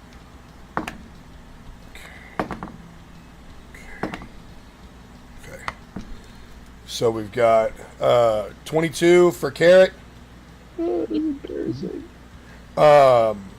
20 for Artemis. Yep. Okay. 20 to 15. 18. 19 for Max. 18 for Kazur. Oh, it's so embarrassing. These All right. bagpipes go so Sounds hard. like in And, like everybody else really well. What'd you get, Galbert? 6. Okay. Killing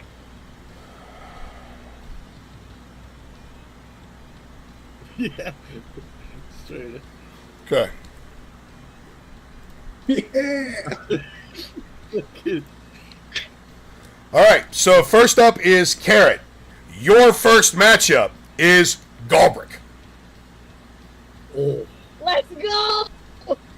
There we go. So, initiative order has happened. You've realized what you're going. You're going first. You realize that you've been assigned Galbrick. You've basically drawn Galbrick based on how we've placed all the fighters. So, what would you like to do? Tell him to give up. Tell him to give up. Okay. That'll be your first skill check. It's a best of 3. So I need you to give me intimidation versus Galbrick. Give me a what would that be? Charisma, Constitution? Let's say charisma. No, wisdom. Okay. Wisdom saving throw. Okay. This is fucking hilarious. 15. 17. Okay, so combat is initiated. if he loses, It seems that we're going to see an inter-party conflict early on. So, Carrot, you have an early advantage going over. So, whatever you decide to do, your next, basically your first attempt to overpower Galbrick is going to be done with advantage. So, I need you to tell me what you want to do. I'll determine a DC in my head, and then I'll give Galbrick a chance to respond.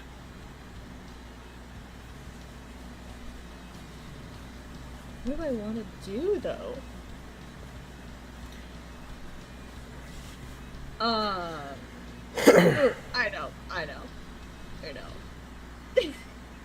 I'm gonna cast Enlarge on myself. Okay?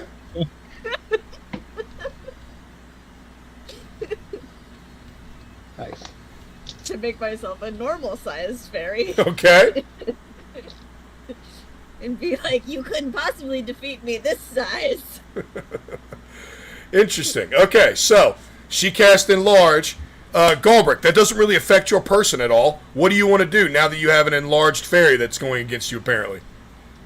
Well, like, has combat started? Yes, this is basically like we're doing this combat. because there's so many interactions. We're doing little skill challenges first for these first Okay. matchups before we get to the final initiative.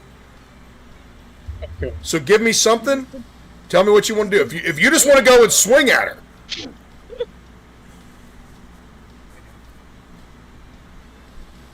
See, the problem is he knows what I can do. Thinking. Trying to see. Can I cast that lower? Okay. Can I? I'll cast Dispel Magic on her for the enlarge. Okay. All right. So you dispel magic. She goes back down to her normal average size. And we're in a bit of a stalemate right now between the two of you. Like, nobody's really gaining any advantage. It is a combat thing, so if you're going to fight, like, the first person to land something big might put it away pretty quick. That's so good. Oh my goodness. Just whoosh. Literally just whoop, whoop. So, Carrot, back to you. What do you want to do? Oh. The 4-man's counterspell.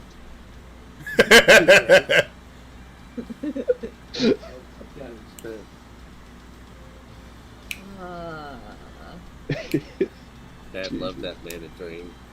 Fuck. I really wasn't hoping you'd go against each other on the first fucking fight. Guys, I've already said diplomacy is an option. How would we... It's D&D. Get creative. Whatever you want to do. Be like, hey, you know what? Same team until we're down to like the final 6. You can do that.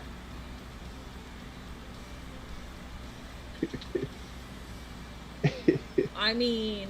Okay. All right. Let's go. That. Let's go. 10 seconds. Give me a decision.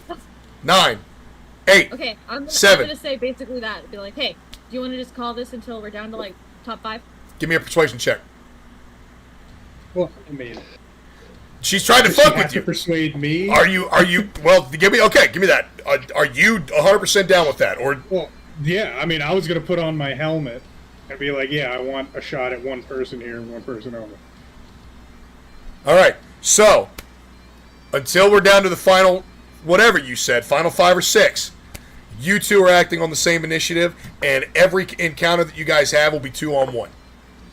Oh. Exactly. Nice. So next, we're going to go to Artemis. Artemis, you are the first person who approaches you in combat, normal raider. What would you like to do? I'd like to spend my action to create Eldritch Cannon. Okay. Using my woodcarver's tool, I can take an action to make a tiny Eldritch Cannon within 5 feet of me. Okay. That's one action. All right. So I will make the Force Ballista version of it, and I will drop that on the ground next to me, and then for my bonus action, I will have it fire the Force Ballista at the guy. Give me an attack roll. So Force Ballista is... Wait, is that up here? Sorry.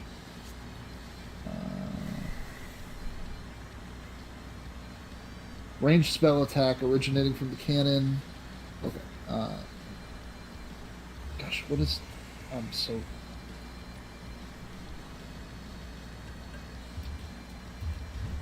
Let's see.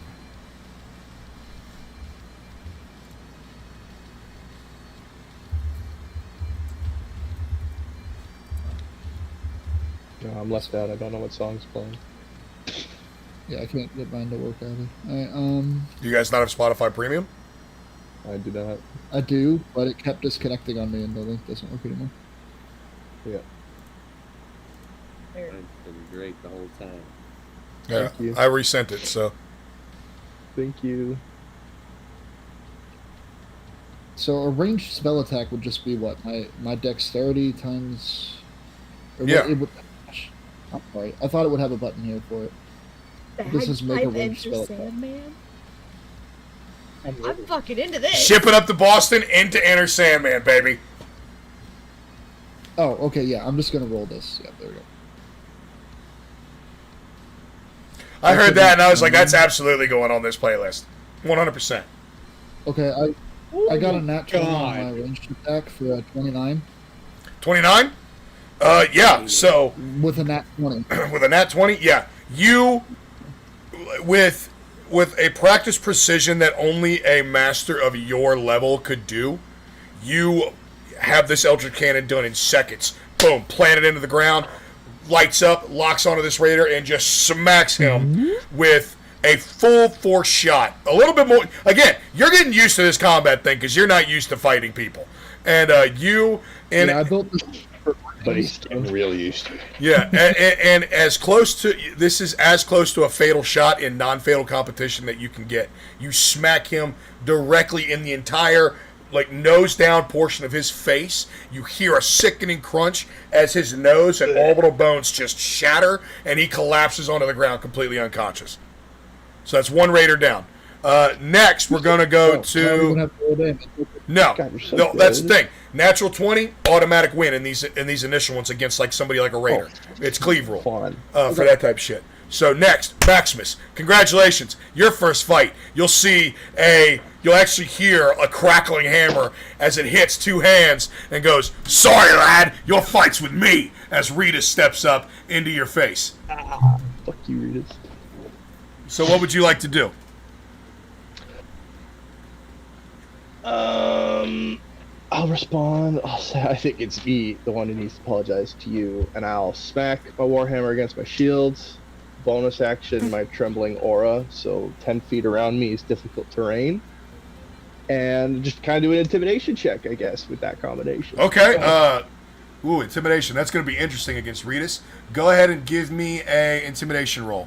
Straight roll. I will say the DC on this is going to be 25. I need a nat 20 then. Well, you got a shot. You got 5%. 10. 10? Okay. Good news is, good news is you haven't lost any ground. You just haven't gained any ground. So everything is still being acted upon as if it's stock rolls and everything. Yep. And Ritus is going to see that and go, interesting. Okay, a little bit of snow. I like weather. Let's bring some weather into it. And you'll actually see him toss his hammer to the side for a little bit, and you'll notice that the lightning doesn't go with the hammer. It actually stays in his hands. And you'll realize that he's the one powering the hammer. The hammer's not just a magical item. He was imbuing it with it. And he'll crack his hands together, knuckles to knuckles, and you'll see a storm cloud kind of form around his locked hands, and it'll expand and climb up. And as he releases it, a storm will form over the arena, and the entire arena is now difficult terrain for everybody involved. And there are random strikes of lightning hitting the arena. I need you to give me a dexterity saving throw. DC is 17. I got +1. Fucking 6, bro. Okay. So, you'll actually be looking around, and it's kind of overwhelming as it happens at first, and you'll actually feel a bolt of lightning hit you. And as it hits you, you'll just feel your entire body lock up, and you are officially one down in this interaction. No. And you are paralyzed. So all your next decisions are at disadvantage. So, knowing that, what would you like to do to help yourself in this situation if you can? Remember, you are paralyzed. Well, that, straight paralyzed, I'll just be...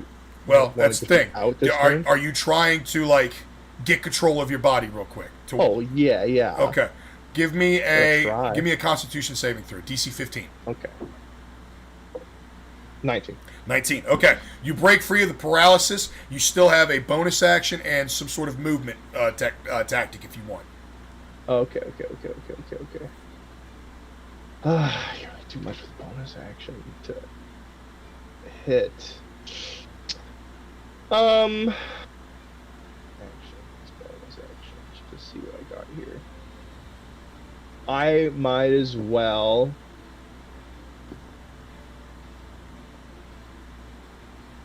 It's going to be a tough one to start. I might as well try to pump it up. So if it's just a bonus action, I'll cast Magic Weapon. Okay.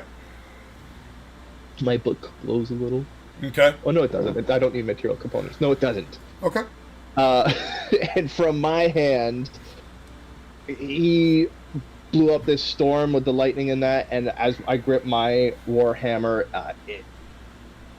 you hear a crunch of ice shattering, and then the ice encroaches the rest of the hammer, and it's just emitting off a mist in the heat of the battle. Wonderful. And pushing through, I'll try to make an advance. Excellent. Regis will look at you and go, "Oh, I gotta say, son, you may be outmatched, but you've got balls." And he'll snap his fingers, and the warhammer will fly back into his hands, and he'll start making his way towards you. I want you to go ahead and give me an attack roll at disadvantage, and he's going to do the same on you. What's your AC? 18. 18.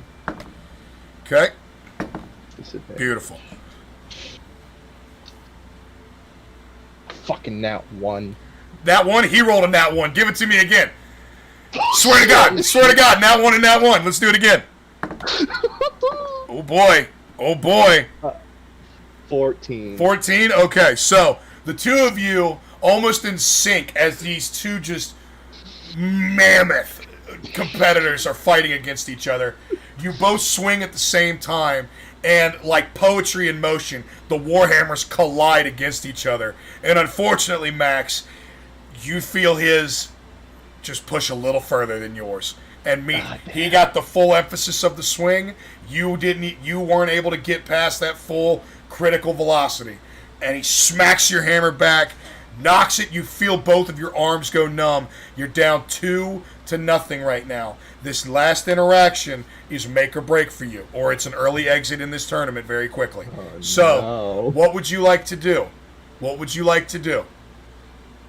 Pull out all the stops, my man. You've got your entire arsenal within you.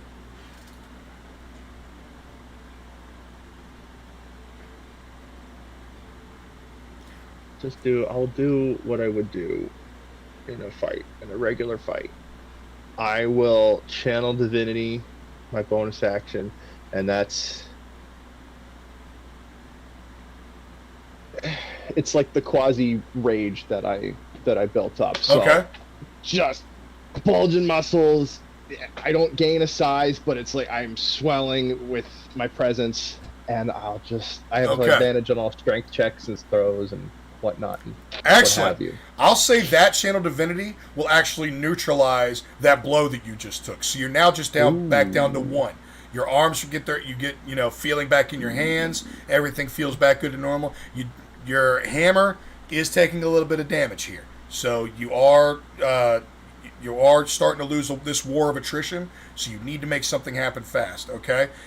Regis is going to keep the assault up. He's going to come up. He's going to actually reach out to grab you by the chest and basically hold you in position and give you disadvantage on your return as we go into this attack again. And he's going to be swinging this two-handed warhammer with one hand.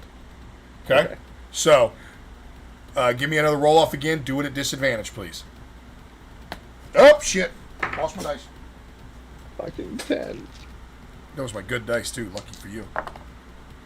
Oh, that's very unfortunate. All right. And Regis is actually, you feel you're a very large man, and you're in your element right now. And honestly, as bad as this fight is going, you know that this is the type of shit you are born for. You have been forged for by your divine order. And as you're looking up, you can't help but just make eye contact, and you'll see there are flashes of lightning pulsating in Regis' eyes. And he'll look down, and he almost seems to hesitate with the swing. But like that conviction comes back in and goes, "Sorry, son, you're not the first giant I've smacked today." And just cracks it down on you, and you'll just feel your back collapse into the dirt, and just the lights will begin to fade. You have one option. Give me a Constitution saving throw, DC 19. 50. And Max, in this opening round, with the worst draw of the day, begins to fall into unconsciousness. Kazur, you're up. And your interaction is Lucas Stoltman. And you'll start to make your way over to someone that you see towering over even Maximus, roughly 9 feet tall, probably 500 to 600 pounds, and looks like he's chiseled from a boulder itself. And it goes, "Whew, fresh blood. All right, let's see what you can do, mate." And he'll reach up, and actually you'll see his hands and his fingernails extend into claws, and he'll rip into the flesh across his chest, and you'll see blood and muscle begin to show and like blood start to pour down his chest, but you'll also start to see fur. And as fur begins to pop out of those wounds, it travels down his arms and onto the back of his hands as he fully begins to shift into a bear form. And you'll see a bipedal bear holding a very, very large war club. No armor. The armor seems to have peeled away, but now standing roughly 12 feet tall, humanoid bear just saying, "All right, small one, give me your best." What would you like to do? Werewolf off. Let's go. Where bear, sir? Well, I'm gonna stand up to him and be like,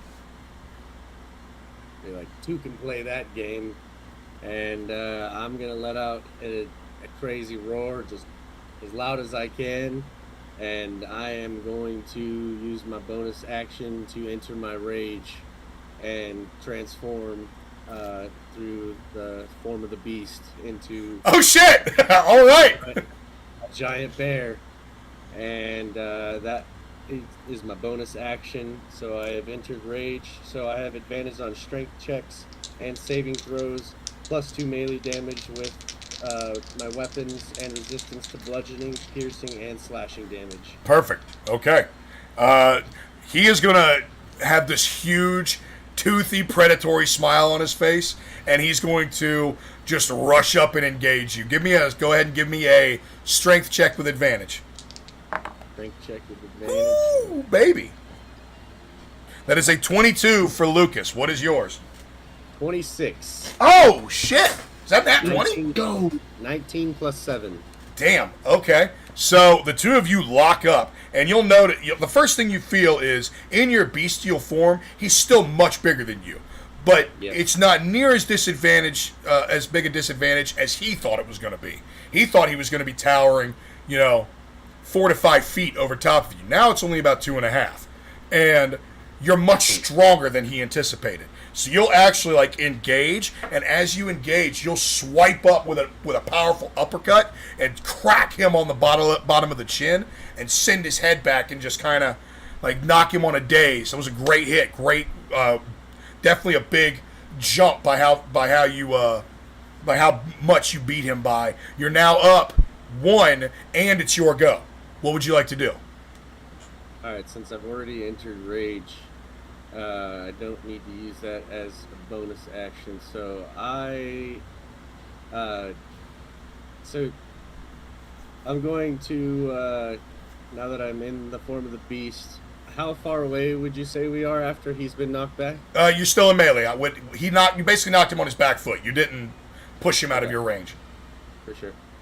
So I am going to just take a giant spin, and I'm going to swing at him with the form of the beast tail, and it's a 15-foot range, and because I have no armor, I have a +5 distance advantage as well. Okay. So it's 20 feet with any attack. So I'm going to do that, and it also I have the ability to attack twice each turn. Okay. So I'm going to swing at him with my tail to try and hit him in the head with a nice flail. Okay. He's going to go ahead and use his reaction to see if he can snag you by the tail. Okay. That'll be a natural 7 for a 10 on a dexterity, so no, I'm going to say he does not. All right. And so I will roll to hit. And that is a 16 plus a 7, so that is 23. Yes, that'll hit. Go for it. All right, and We're not doing normal damage for HP and everything like that, but say you land higher on the damage scale, you might be able to knock him prone or something like that. Okay. All right, so it's a 9. Okay. And then on my second attack, I will close the distance. Depending on how far out I am from him, and this has a 10-foot reach as well, so it'll be 15 with my move, and I'll use Form of the Beast Claws, and that transforms both hands into giant claws, and they actually both get a swing. So it becomes a double attack, 1d6 per claw. Okay. So I will roll to hit. The first one is a 17. Okay, that will miss, actually. Okay. And the second is a nat 20 plus 7. So Nat 20 plus 7. Okay, let me roll something real quick. Okay, he also rolled a nat 20, so you're not going to... It's still going to just be a normal 1 up in the advantage. So now you're up 2-0 with it being his turn. Okay, so it's not a crit? Well, that's what I'm saying. He has the ability, these bigger guys, because they have, special endurances, that if you got a crit against him, he had a chance to, if he rolls an 18, 19, or 20, neutralize that crit. So it's a 15% chance, basically, to turn it into a just a normal hit. And he rolled a nat 20, so... Okay. So I also have a bonus action that is, it's called Great Weapon Master Attack, and it's if you score a critical hit, you can make one melee weapon attack as a bonus action. Okay. Does that not apply then? That would not apply to this. It would negate any of those critical effects. Okay, sounds good. So then the damage on that one claw is 2d6 plus 4. So it's 9 damage. 9 damage, okay. So the 2 of those hits are going to be enough to bring Lucas to a knee, but not fully knock him prone. And you are officially up 2-0 in this battle. So Lucas's response, in one attempt to try and save himself, he is going to basically rush you and try to tackle you, basically to reset this fight kind of thing. And he's going to make a move. I would need you to give me a strength saving throw, please. And your DC is going to be 20. Yeah, I got 14. Okay, so he is going to grab you, and he is going to take you to the ground, essentially, knock you prone with him on top, and he's going to use his bonus action to unarmed strike attack against you. Basically just rain down a couple blows on your head. The first one will be a 16 plus 5, 21. Second one will be 10. So the first one hits, I'm assuming? Yep. Okay, that'll be 2d8 plus 3. That is 19 damage. So he rolled double 8s. So with double max damage, that's going to give him 2 significant strikes. It is now 2-2. Your response, you are prone. This will be the last interaction of this fight, one from you, one from him, if you don't finish it right here. All right. So what would you like to do? So is he... I'm prone, is he on top of me? Yes, he is. He is on top of you. All right. Well, since he is on top of me, I will take the form of the beast and use the bite action and try to bite straight into his neck. Okay. And so I will go ahead and roll the hit there. Since you're going for a... What'd you hit? It's a nat 20 plus 7. Yeah. I was going to say, since you're going for a specialized area of this big meaty person, I was going to add 5 to it, but natural 20, you fully lock on. You actually feel your teeth pierce into a very critical vein as your mouth is just flooded with blood, and you'll feel him just stick and check and try to escape, and he'll just gradually just go limp, and you'll actually break free from him. And as you break free, you'll see 2 winged beings coming from the royal box where the rest of the royal family is sitting, and you'll notice that they come down, fly in, and immediately begin giving medical attention to Lucas.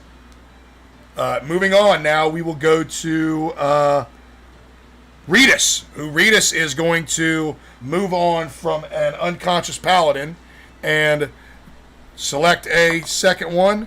That is oh boy, that might not be good. He sets his eyes on a small avian creature that's apparently has a magical cannon upon his side, and will begin making his way over to Artemis. So Artemis, you got some fun combat coming ahead. Next will be Magni. Magni is going to lock up with a very small, angry dwarf with a horn on his chest. And those two will lock into place. And as they go, they will lock up. And Magni will actually get thumped pretty easily, pretty fast. This dwarf is obviously not a first-timer and has seen his fair share of combat and pummels the poor heir respectfully into the dirt as a young, inexperienced 17-year-old might expect. And he lies on his back as the dwarf moves on. Reedus kind of like panics and gives his son a cursory glance, but his son's just on his back, cackling with a bloody nose, just laughing at the beating that he just took from a much smaller man. Obviously, not expecting to get too far, but definitely wanting to experience combat in a controlled setting for the first time. Next will be the Raiders. Of the Raiders that are fighting, they all end up, half of the Raiders end up not eliminating the other half, so we are now closing in on 9 combatants very, very quickly. The last Raider will attack Carrot, which means that they are also attacking Galbrick. So, how would the two of you like to dispose of... It was some raiders, you said? It was just one Raider. Coming in thinking they were just attacking Carrot, not knowing of the alliance that you two have built. Oh. Okay. As he comes at me, I'm going to poison. Wait.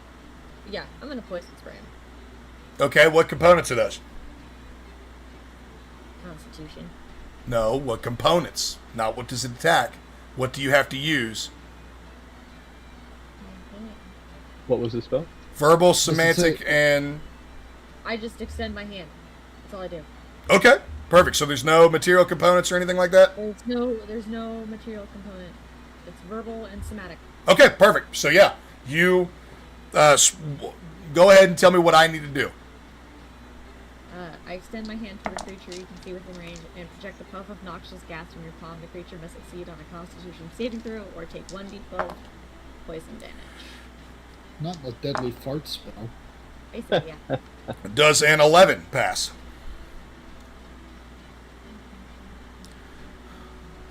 No. Nope. All right. So this Raider is going to be coming at you with a crazed look in his eye, a little bit of bloodlust as he sees everybody else getting into combat. Swinging a thing at you, takes a deep breath of these poisonous fumes that you're laying at him, and his next step just lands face first into the dirt. Completely unconscious, taken out. Congratulations. There are 9 competitors left. So we've lost Maximus. We've lost Magni. We've lost Lucas. Oh, actually, I got to roll for Tom. Tommy boy. Okay, so Thomas and Lakin. Interesting. All right. Ooh. Let me make some rolls to see what happens there. Okay. Interesting. It's 1 for Lakin. It's 2 for Lakin. 1 for Tom. 3 for Lakin. Okay. So, the 3 that you see Lakin and Tom. Tom, apparently enraged at seeing his brother fall in such a lackluster manner as to what they were expecting, also goes into a similar rage. Instead of crossing across his torso, though, you'll see him actually reach up and almost tear his own face off as he claws at his face, and as the skin falls away, a massive white wolf's face peers through and morphs almost instantaneously as he stands even taller than Tom did, but a little bit leaner and more lithe. Think Van Helsing werewolf kind of thing. And jet white, red eyes, laying into this Goliath bard, who whips off his own blindfold, and you'll see his eyes actually glowing gold, with a very similar effect of what you saw when you visited his tent, and he was actually able to, quote-unquote, see your entire party at one time. And the two of them are just laying into each other. Massive scrapes across Lakin's body. A wicked cut with just a standard great axe. Until finally, Lakin seems like he's had enough. And he just goes, sit. And you'll hear like an actual like different tone come out of his voice. It takes a much deeper register and almost has a bit of an echo to it. And Thomas will actually sit down. And like he's trying to fight against it, but he can't fight against this command. And Lakin will look at him with his hands extended and just say, bad dog. And Thomas will, you'll see his eyes glaze over, his body will go rigid, and he'll just collapse into the dirt, unconscious. And he'll shift back to his half-giant form. Damn, I was not expecting two of my heavy hitters to go out early. 1, 2, 3, 4, 5, 6, 7, 8, 9. All of these. All right, so back to the top of the initiative order. Carrot, I need you and Galbrick to make a decision as to what you want next. Who would you like to go? There is Yalritas, Lakin, you two Raiders, Artemis Kazur, and Magnar Silverhorn. You want to beat up the Raiders? Straight for Magnar. We got I mean, our there spell are slots two of us. right now. There are two of us. But we can't kill him. That's the thing. I mean, You technically. could try. All I'm saying is I think Galbrick is going to definitely start to make his way We can towards go for Magnus. Yeah. Going for Is it Magnar? Magnar? Going for Magnar. Okay, it's Magnar. Oh, Magnus. Okay, Not bad. so you're going for Magnar, who's kind of looking over at the collapsed form of the air with a bit of a smirk on his face. And as he looks up, he doesn't see two approach. He sees a certain crest on a helm. Winterhill. What the fuck? You! Shit fuck! Now! Here! And will begin to make his way over to you. Very fucking angry. Who He's goes angry. first then? Do what? Yeah, right. Who goes first then? Are we still following the same initiative? Same initiative order, so it'll be Carrot. So I go first. Ooh. Ooh. Okay.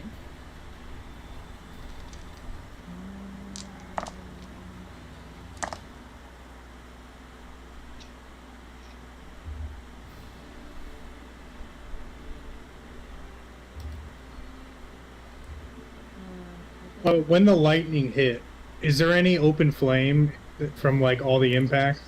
No. There's just little spots of molten glass. Okay.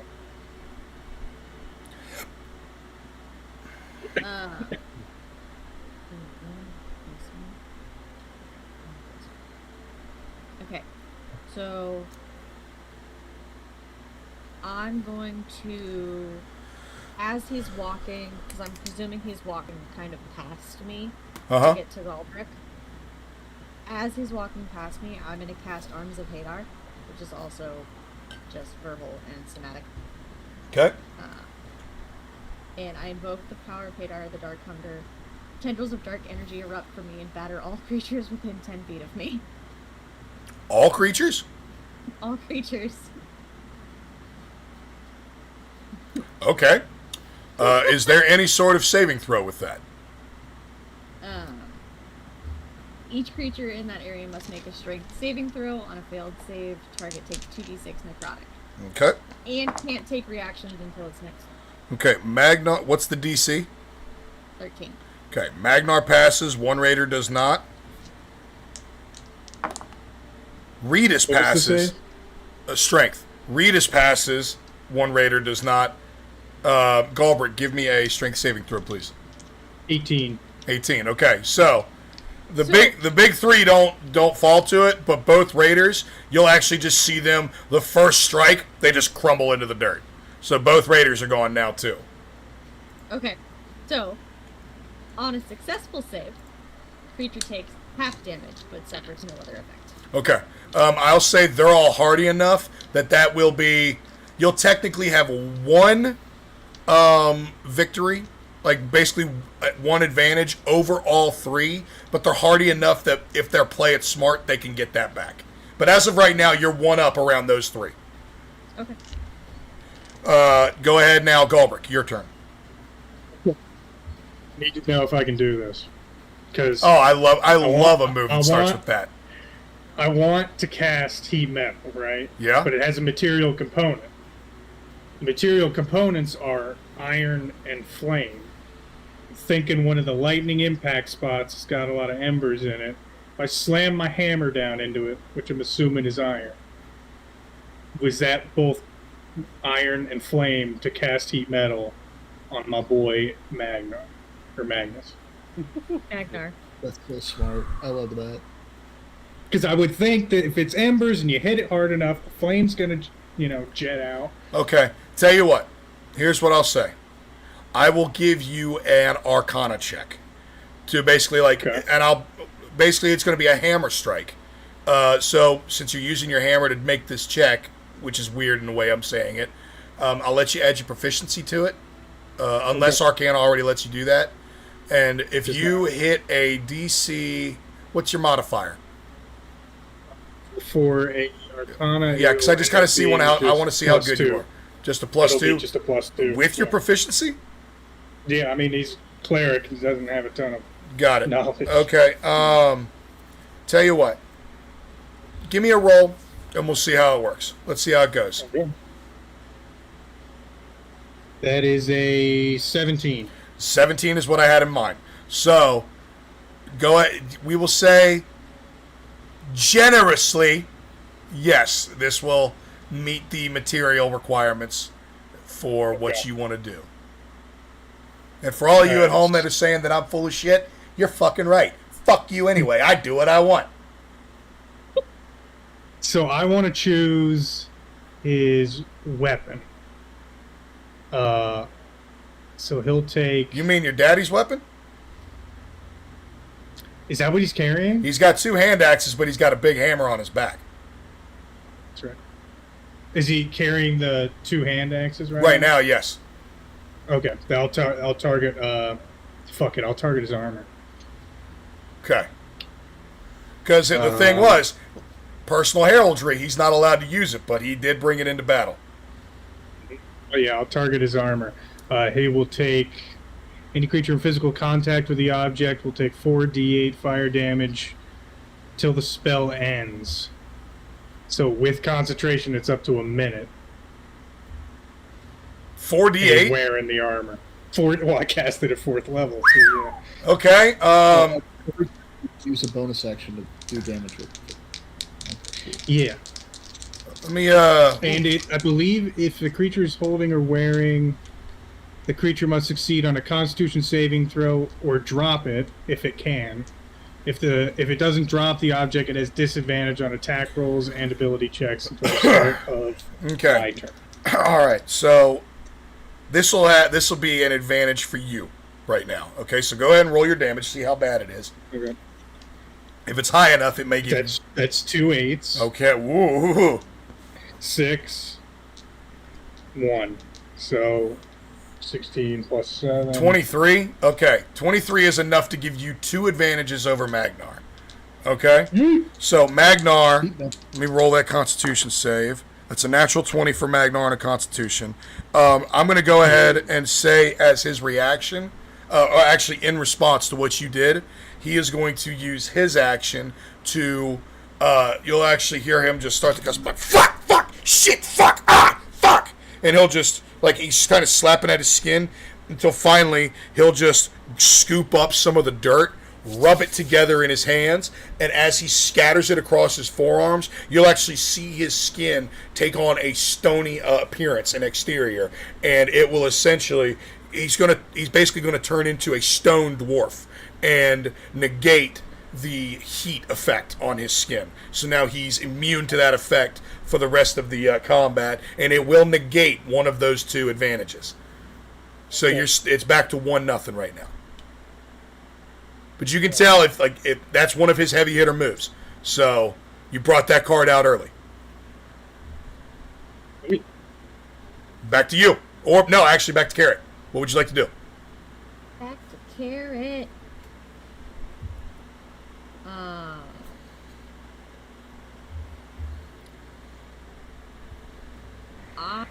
I'm gonna Eldritch Blast him. Okay. That's force damage, right? Yep. Okay. Go ahead. Roll to attack. I gotta remember how. Where's that button? That'll be an 18. That'll miss. Neat. Do you have multiple shots? I do. I have 2. Yes, so roll your second one.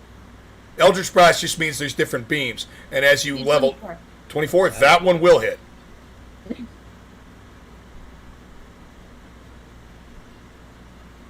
For 4 damage. 4 damage? Okay. That will be... Actually, with the stone skin, that will not be enough to gain a second advantage over it. You'll actually see that force kind of like just glances off as a ricochet. He doesn't even really stop. It'll be back to Galbrick. What would you like to do?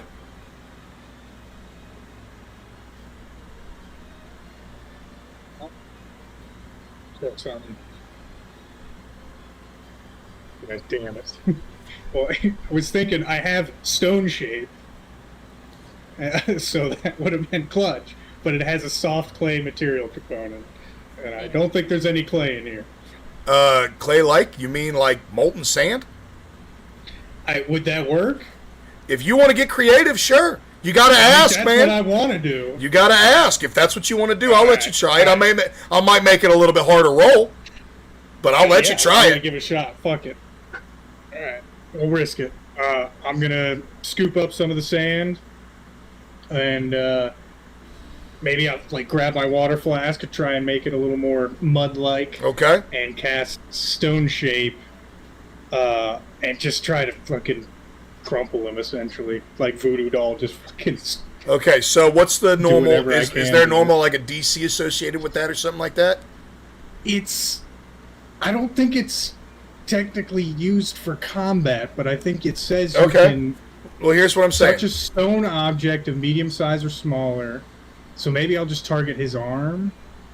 He's a medium object. Form it into any shape that suits your purpose. Okay. Tell you what. I'll give you a DC that's equal to his armor class right now, which in this stone shape is 20. Okay. So if you hit a wisdom check, with your proficiency bonus of 20, I will say this will work. Okay. You can do it, Galbraith. Let's go. Wisdom check? Okay. So that's a +5. That is fucking 16. Ah! So you'll actually latch on and you'll feel the magic start to flow and you'll see his body wants to react to it. It's almost as if it's just enough humanoid to keep this from actually physically happening. Okay. So, next we'll go to Magnar, who is going to use his now boulder-like fists and essentially just crack you in the nuts to try and just fully break your concentration and bring you down. So that will be... That's a natural 18 to hit, +5, so 23. 23 definitely is. Okay, so I'm going to roll 2d6 +4. If he hits, that would be 16. If he hits 10 or higher, we'll say that, or no, 12 or higher, we will say that that is enough for 2 advantages against you. Okay. Nope, that's not enough. So that's 1 advantage. You guys are tied at 1-1. Back to Carrot. Hey, Galbraith, how much have you told me about this situation? I think pretty much everybody knows at this point about all of it. Because we had that conversation in the tavern. He told us all about it. Mm-hmm. Yeah. So, I was kind of thinking of minor illusioning him. And basically mimicking either his father's voice or Galbraith's father's voice. And telling him in his ear that he's a fucking disappointment. And he should just give up.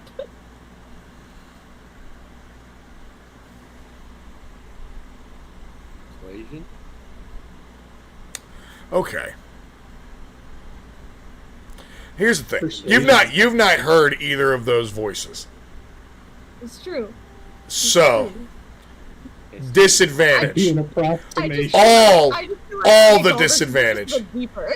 All the disadvantage. Okay. DC 19.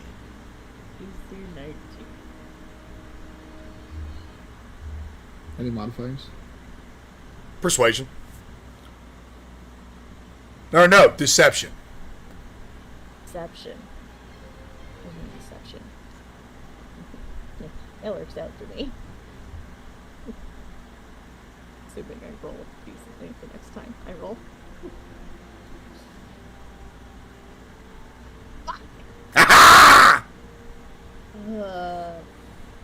I rolled a 19 and a 16. Damn, that's a damn shame. You'll actually try to match the diction of a disappointed male dwarf. It doesn't go well. And he'll just look over you after he's basically got knuckles full of Galbraith's testicles, and he'll look over you and go, "Shut your mouth, stupid bitch! I deal with you in a second." And we will go back to Galbraith. So now you're singing soprano. You're singing soprano. You're pretty sure you're never having kids again. What would you like to do? I'm gonna cast banishment on him. What are the material components of banishment? The material component is an item distasteful to the target. You're fucking lying. No, not fucking lying. Okay. So, Okay. You got him with the long con, man. You he's want a he's gotta fucking beat long a charisma con. saving throw. He's not charismatic. Okay. What's the DC? My save DC is 13. Not high. That is a natural 11 with a 0 modifier for 11. Yes, motherfucker. So Magnar will look at you and just go, pathetic. Just like back home, on your knees, begging for musk, and he will just disappear from existence. And Magnar Silverhorn removed from the field of battle. Yeah, for up to 1 minute. Right. He's in another plane of existence. Right. That's amazing. That's fucking amazing. All right. Max is unconscious. Kazur! Maximus, right? No, Max is out. Max is out. Max is out. Max is unconscious. Wait, didn't I have a Just here, Don't I dude. go first? All right. Wait, what No. Does he? Oh, yeah, you do. I'm sorry, Artemis. Yes, you do. You see Rita's Clan Gleam making his way towards you with purpose. What would you like to do? I have a question. So with the format you've set up here, I have a spell called Fairy Fire. It gives advantage on all attacks against all creatures that get affected by it. Okay. Would that affect this format at all? Would it be? Well, more here's the fun? thing. After we get through this round of combat, we are officially into normal initiative combat. So it won't help right now, but it will in future rounds. Okay. How many people can I get together inside of a 20-foot cube? I would say just about everybody. There's only 6 competitors Can I left. Can I get all 5 of the other ones, aside from me, in a 20-foot cube to cast Fairy Fire on them? Yes. Okay. I'm going to do that. Everybody has to make a dex save. Okay, Lakin is going to see this happening, wave his fingers, and cast Counterspell, and remove Oh, that. are you kidding me? I have a Are you advantage real? on dex saving throws as well. It doesn't matter. The spell fizzles and fades out. You're not the only magic user in this fight. All right. In that case, Nice try, little bird, but not today. Only I have vision advantages. all right. In that case, bonus action. I'm gonna have the Force Ballista shoot at Ragnar. Ragnar, Ritas. Okay, go ahead and roll an attack.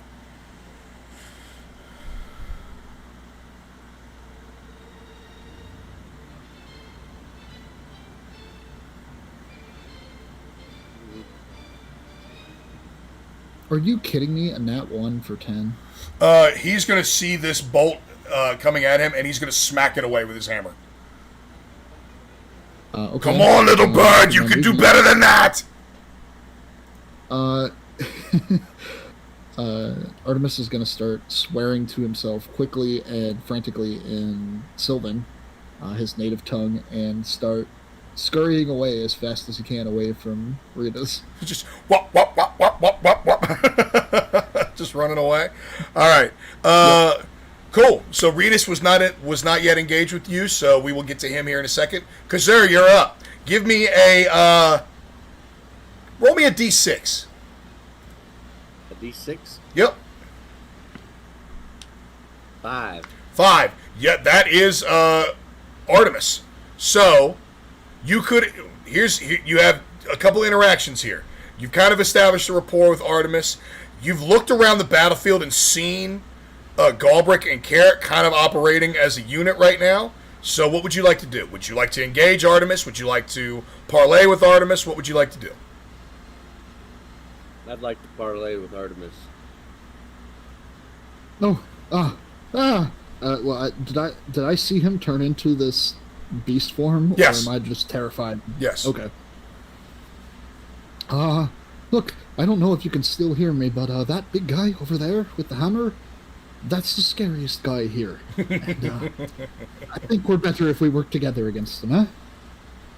I will fight next to anyone I share an ale with. Oh, thank God I decided to start taking up drinking. All right. So you two have formed an alliance. Everything you do now will be as two. Lakin is going to go, and Lakin is going to look at Ritas and say, I love you, big fella, but you're a problem, and you have to go. And he's going to try and cast Banishment. Oh, fuck. And he'll pull out, actually, what looks to be a fang of some sort. About 1.5 feet long, wicked curve to it, almost like a viper fang. And Ritas would look at that and go and snarl and just go, "That's low even for you, you fucking prick." And what's the DC? What's the save again for banishment? It's Constitution, right? Charisma. Or is it Charisma, I believe. Okay. Charisma. So Lakin's DC is 18. So Ritas has to roll a 15 or higher for this to fail. And that is an 8 and a 7, even with advantage. And Ritas will just see it happen, just let that hammer drop and just go, fuck, just vanish before he can finish yelling fuck. And Ritas is off the field now. So I take it back. That's the scariest guy here. So Yeah, he was. Does banishment take them out? Like, okay. They're not dead, but they're in another plane of existence. Yeah, but they eventually come back, so I wasn't sure if, like, when they came back, they were back in the competition or not. yeah. So now a new feeling of combat has emerged. Now there are 5 combatants left. 2 pairs have formed some sort of alliance. And a powerful magic user is standing between those 4 and the largest purse that any of you have ever seen in your lives. So, with all that being said, I need new initiative rolls, but from everybody still conscious. Advantage on initiative. Yep, advantage on my dex. That was not good. 25 to 20. 1 sec, I'm rolling my second one. Okay. 20 to 15. I got a 18. 17. Okay. 15 to 10. Well, 11. All right. So, battle lines have been drawn. Money is ever closer to being a reality. The 5 of you have made your way, wading through challenges both difficult and easy. Starting first, Artemis, what would you like to do? I'm casting Fairy Fire again. Okay. Go for it. What does everybody have to I'm do? trying to get everybody but me in it. It's a dex saving throw. Okay. DC 16. All right. Everybody roll a dex saving throw. I have advantage on dex saving throws. Okay. Plus 3.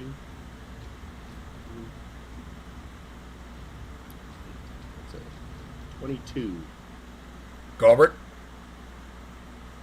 sorry, what was I saving with? dex. Dex. Carrot,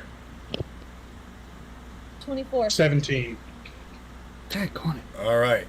Everybody saves except for Lakin. So, Okay. what happens to Lakin?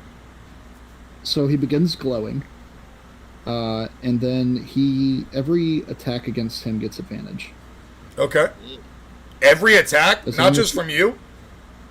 Any attack roll against an affected creature or object has advantage if the attacker can see it, and the affected creature or object can't benefit from being invisible. So he cannot turn invisible, Okay. and if anybody can see him when they attack, they get advantage on it.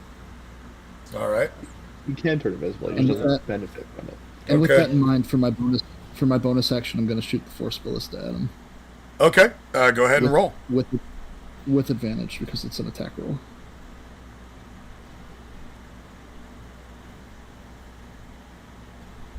Okay, first one's a 17, second one.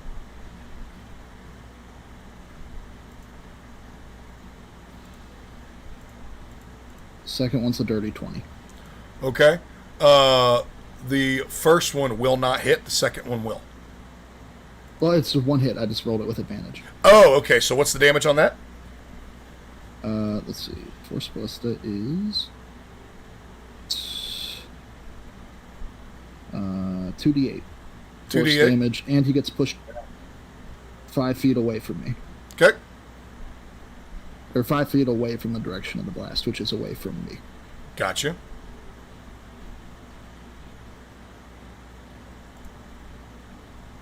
That's 13 force damage.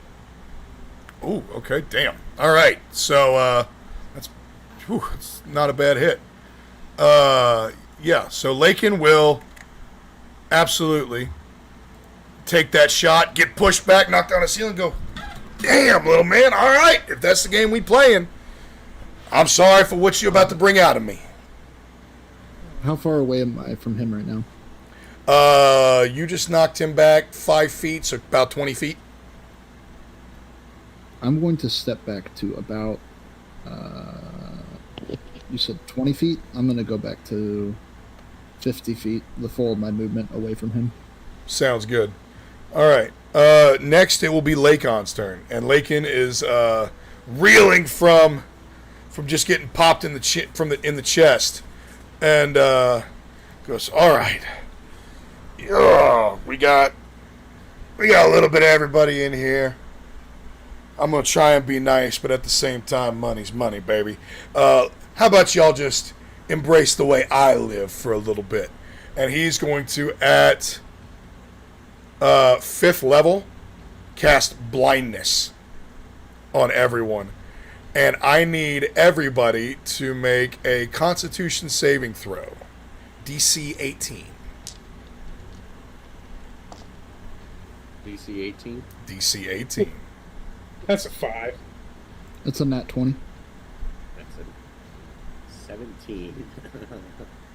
Carrot? Got a dirty 21.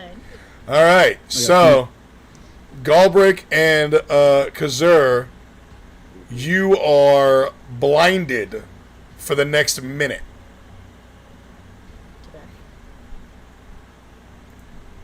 All right. So, the blindness, let me see what blindness does. I think it's just disadvantage on everything, pretty much. Yeah, you can't see and automatically fail any ability check that requires sight. Attack rolls against the creature have advantage, and the creature's attack rolls have disadvantage. And so he's going to say, all right. Now, the two of you, kick their ass. And he's going to cast Command, or Dominate Person, with his bonus action on the two of you. And you'll see his eyes glow a little bit brighter gold, almost as if he's not supposed to be able to do that, but he's something special. So I need Carrot and Artemis to give me charisma saving throws, DC 18. Fuck! You sure it can't be another con save? Maybe a dex save? Nope.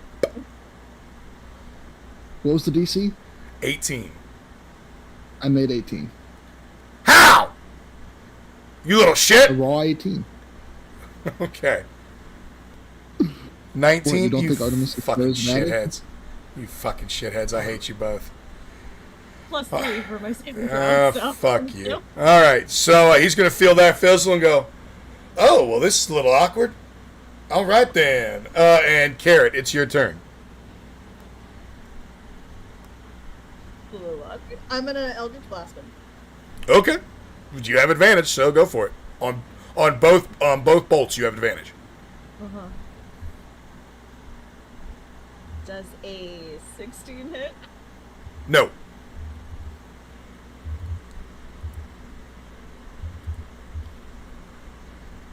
Does a 25 hit? Yes. Oh, I didn't add my modifier to the 16. 12 damage. What's your modifier to the 16? 5. Yeah, that would hit. I took that. 12 and 9. So 21? Yep. Nice. All right. That one didn't feel good. He's still looking pretty hardy and hale, but that one didn't feel good. So, all right, Galbrick, go ahead and tell me what you would like to do. Blind boy. Okay.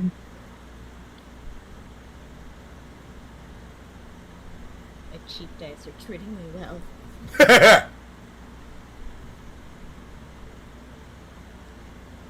Is blinded?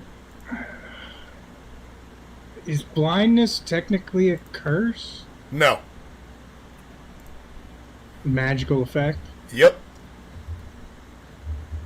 Alright, I'm gonna try and cast Dispel Magic on myself to get rid of the blindness. Yep, 100% works. Boom. Easily done. Hell yeah. I can see. Do I have any bonus actions?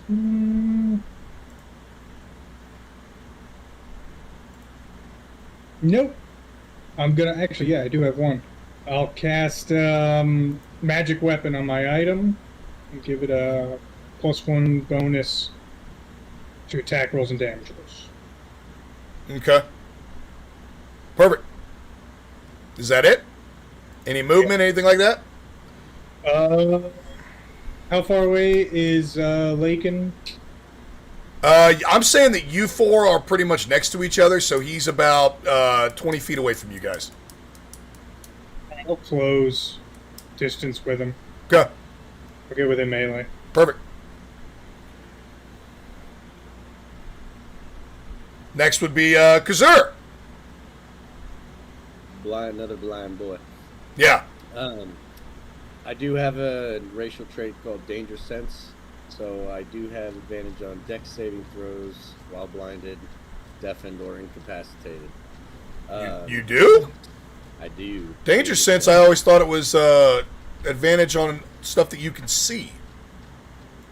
On effects that you... That is a line in there, so it might be gray. Oh, you're. I think you're right. Hold on. You have advantage on dex saving throws and effects that you can see while not blinded. Gotcha. You're right. So never mind. I'm blind. I don't really know what I can do here since I can't see shit. See, I'm sorry. My man's in my chat, making me sad. Oh,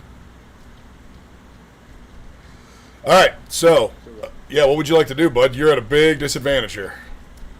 Try and hit him with disadvantage. Well, he's got to get there first. He's 20 feet away. I got plenty of distance with no armor on. I think I am going to make a reckless attack. So when I make my first attack, Who's it going to be against? Are you going to close on Lakin? Is that what you're saying? Yeah. Okay. Give me a D20, 1 through 15. You're heading, 6 through 20. You're heading towards Lakin. 1 through 5. You're heading in a different direction. You said a D20? Yeah. So roll above a 5. I got a 7. There you go. You're heading in the right direction. And you said so you get up to Lakin. You said you wanted a reckless attack, which would give you advantage, but because you're blinded, it basically makes it a straight roll. Exactly. Yeah. So Gotcha. At least take away the disadvantage. But yeah, so I am going to use reckless attack, and as my bonus action, I think I need to re-enter rage because it's probably been a bit of time since I did it the first time. No. Your rage lasts for a full minute. That first little bit, I'm saying that was maybe 5 rounds of combat, maybe. So you're still good. well, he's All right. talking about the end where you don't fight for a turn and it goes away. Yeah. He hasn't gotten that point yet. This is his first turn. Okay, I know that. I just was saying Yeah. that's what he. Yeah, he all he has to do is swing. He doesn't even have to hit.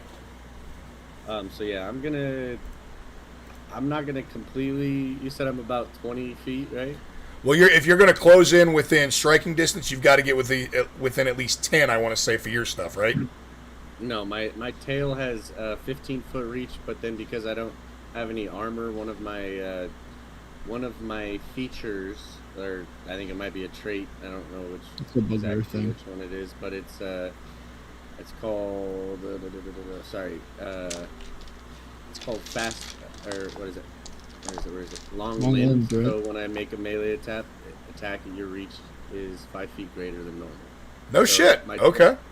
So my tail can reach 20 feet. So I'm gonna swing with my tail, and my +7 strength modifier, and so that is a 19. 19 barely hits. 19, and then also because I can attack twice per turn. So I will go ahead and take another swing with my tail. Well, I guess, and that one is an 18. 18 is his armor class, so they both hit. Okay, now I'll roll for damage.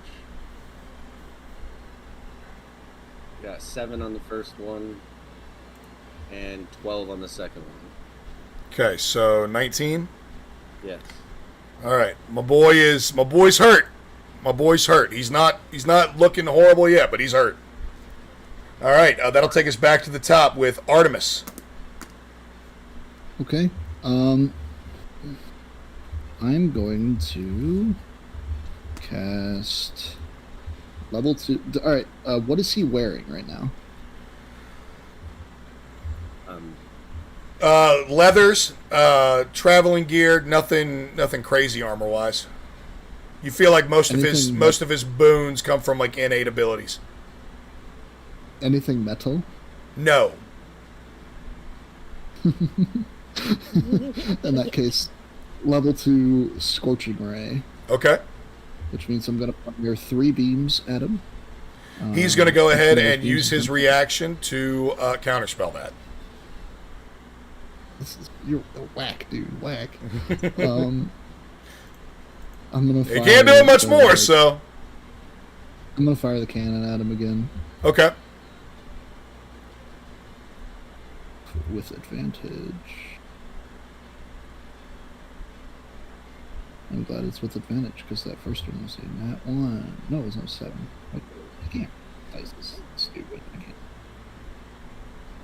Second one's a nat 20. Okay. So 29. And so that'll be 48 instead of... Do you want me to roll 2 and double it, or roll 4? Go ahead and roll 2 and double it.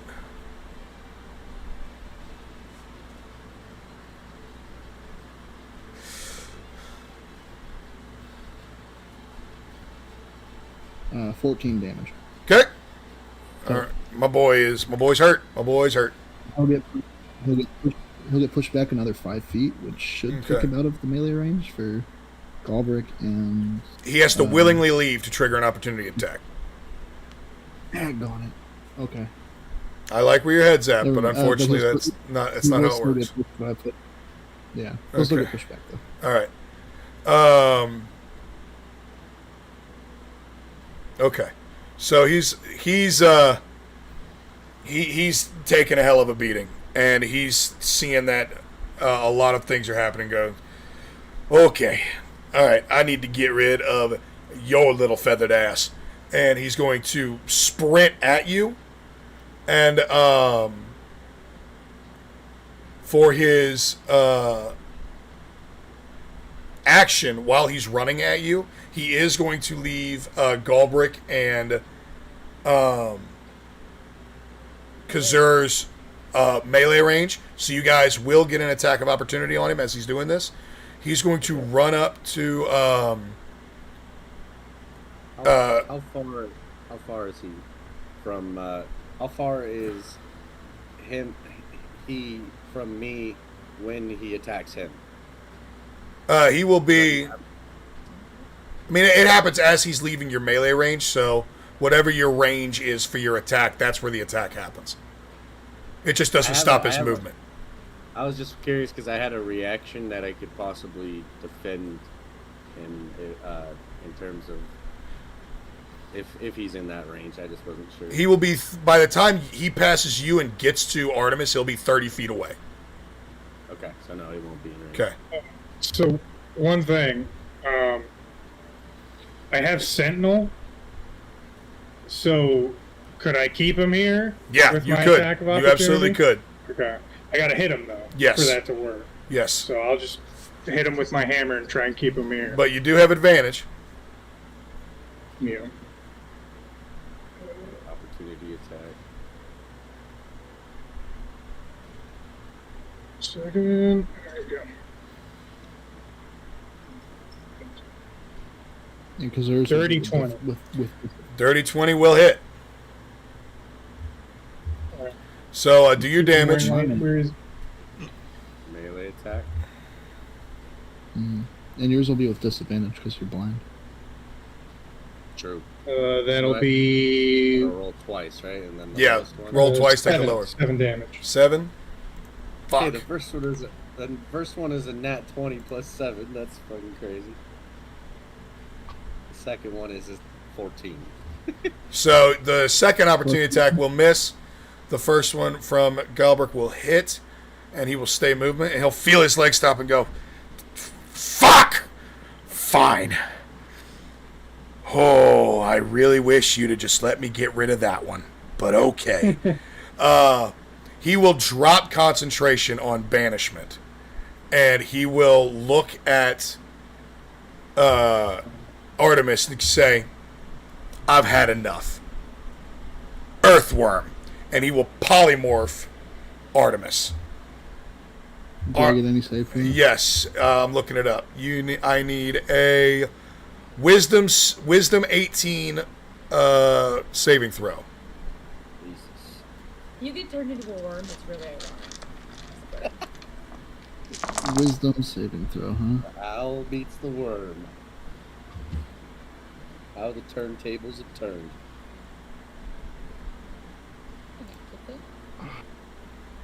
8. 8? Yep. So 8. you see your avian companion shrink down to about a 4-inch segmented earthworm just crawling around the sand. Nobody step on him. Actually, somebody step on him. He'll come back. Yeah, if I take enough damage... You have to 1 leave, hit just point. for him. You have 1 hit point. So, Step on him. and as this spell is cast, you'll actually see a bolt of lightning will hit the arena, and Lord Rita's Clangleam will rejoin the battle. And let me roll initiative for him. Do I Okay. lose concentration on fairy fire when I become Yes, a you do. worm? Ritas, I knew I was banking on that. Ritas will fall into the combat at dead last. So, They do come back into. well, we did new initiative orders after he was banished. So I had to roll it for him. Yeah, but we do this. Fucking women. But they do come back into the combat. Like I thought after banishment they were out. No, he didn't hold the concentration. It's for up to a minute, or until he breaks concentration. He had to break concentration to cast polymorph because polymorph is a concentration spell. Yeah. If I hold my concentration, the odds of Magnar or Magnus coming back are slim because combat takes it's like 6 seconds a turn. 6 seconds something like around, that. which is fucking dumb, Yeah. but that's the way it is. Yeah. So, Carrington, it is your turn now. And you'll see this now very angry, very large monarch come back into the equation. I'm gonna totally ignore the monarch because I feel like he's not gonna be mad at me. He's gonna be mad at not me. And I'm gonna go ahead and, as a bonus action, summon a tentacle of the deep, which I create a 10-foot long tentacle somewhere in the arena, which closer to fuckwads. Tentacle lasts for 1 minute or until I use the feature to create another tentacle. And then I'm gonna use said tentacle to attack. Okay, who are you attacking? The blind dude. Okay.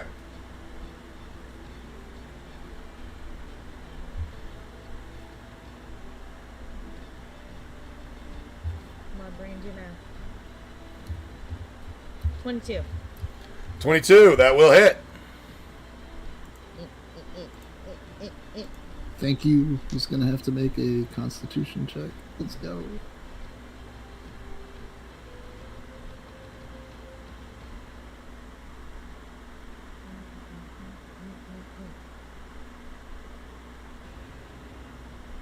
So he's gonna take 6 cold damage.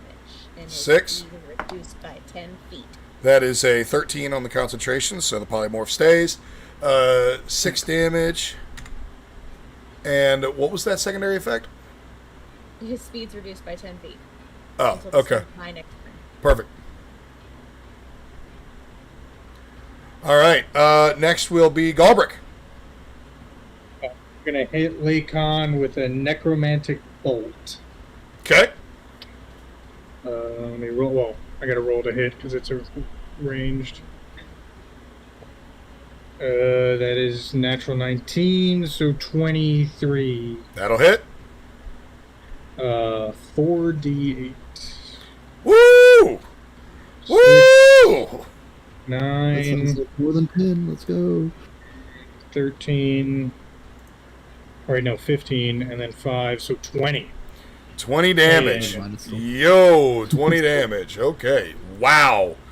Lakin is fucked up. And I've got to hit a 10 on my concentration check. That is a natural 16. So the polymorph holds. Wow. Yeah, Lakin's fucked up. Kazur, you're still blind. What would you like to do? All right. So the one that ran up and turned him into a worm, is his back to me currently? You're not sure. Okay. As far as you know, he ran past you and you missed hitting him. You don't know that he's been stopped by Sentinel. All right. This is interesting. All right. Well, I'm gonna. I I thought so. don't want to accidentally kill our worm by running over there and stomping him while I'm blind. If you do damage to the worm, I lose the worm's hit points and then I go back to normal. But I take any excess damage. Okay. But I don't even think you like. I'm so small, you probably don't even hear me.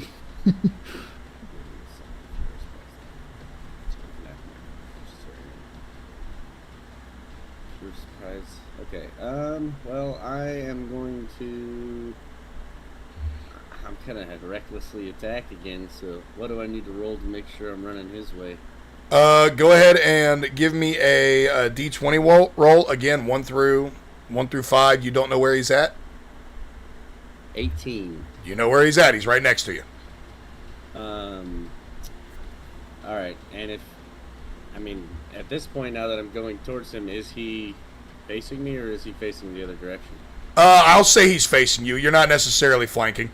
Because he wasn't able to leave, he's essentially right where he was. Because of Galbrick's Sentinel ability. You're right. Okay. So no disadvantage, no advantage on an attack. I will use the tail again, since I could stay at range. So if I don't know exactly what range I was before, but close it to 20 feet, and then I'm swinging. Mm-hmm. And that is an 18 on the first. That will barely hit. And a 20. That will hit. Okay, damage will be 2 tail strikes, so that is a 10 on the first, and a 12 on the second, 22. Oh my god. Lakin is literally on the doormat of unconscious.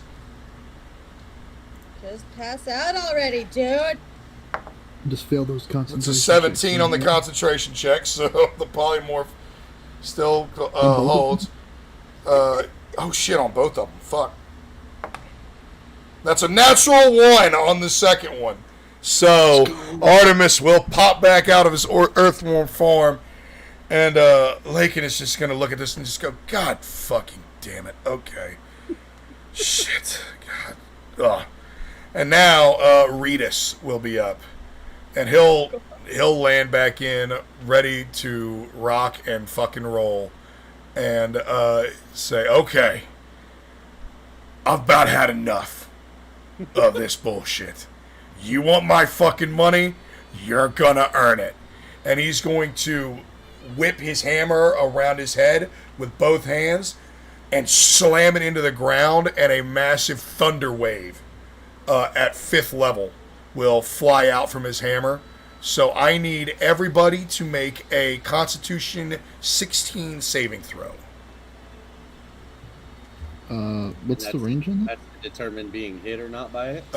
Yeah, the range is a 15-foot cube. So it will be everybody except for Artemis actually will make a... Artemis, you're safe. Will be Okay. a 16 saving throw. You said a Constitution? Constitution 16. 15. The perks of being the cowards. 19 Huh? for me. I'm in the air. It's a Does that cube. matter? It's a cube. It's not a two-dimensional attack. Okay. Got 19. 19. Okay. The perks of being a coward, boys. Is it Constitution? Yes. You 19. hide. Okay. So Galbraith fails. Kazur and Carrot pass. Let me see.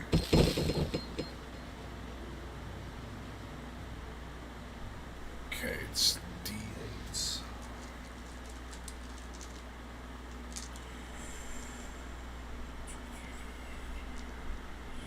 Oh, wait. How much did you fail by? What did he roll? What'd you roll, Galbraith? Oh, I got like 10. Okay. What was the 16. DC to pass? 16. Oh, never mind. I can only Okay. add 5. So. Ew! Oh, Lord. Oh, goodness. Okay. Galbraith, you are going to take 10,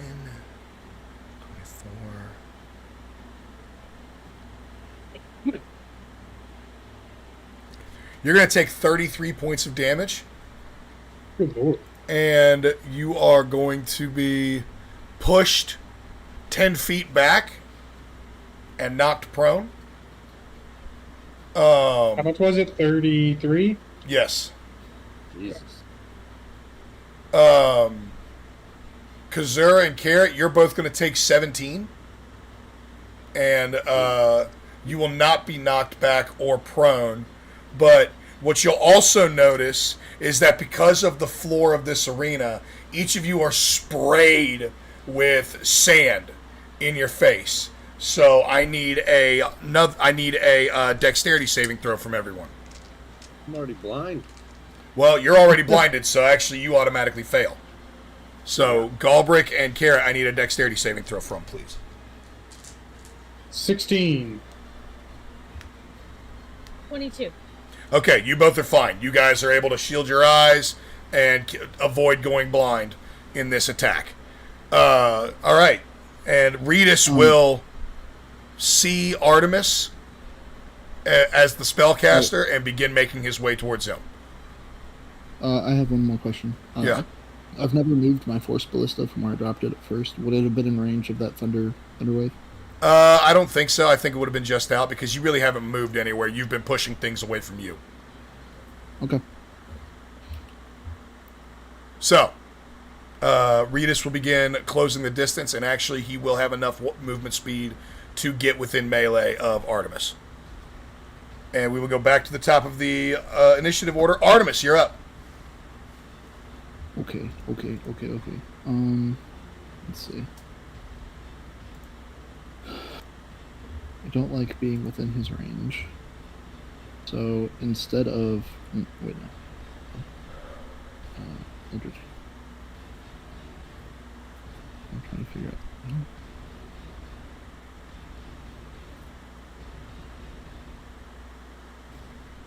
Where's its movement?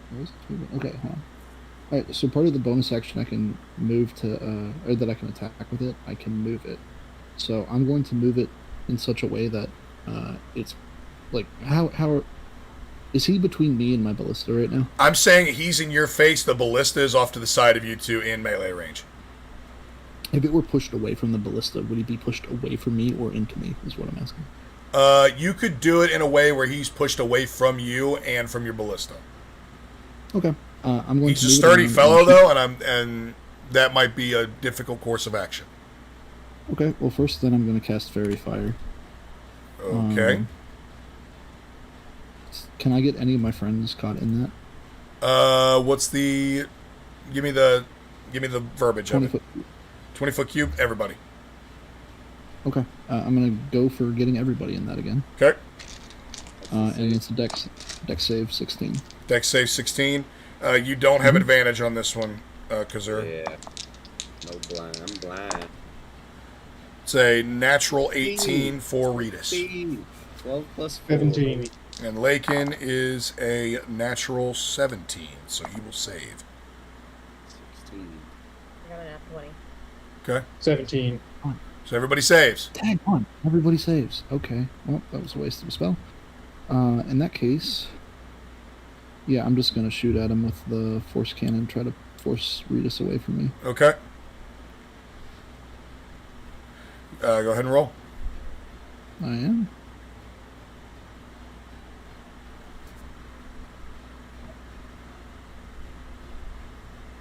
So is that 16 plus 9, 25? That will hit. He is going to go ahead and use a reaction to basically plant into the ground and put his hammer into the ground to avoid being pushed back or knocked prone. But he will take the damage.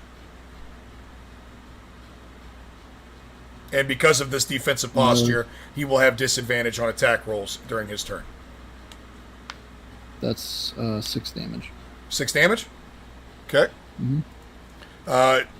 Glancing blow off his skin, a little bit of road rash. Yeah. Nothing crazy.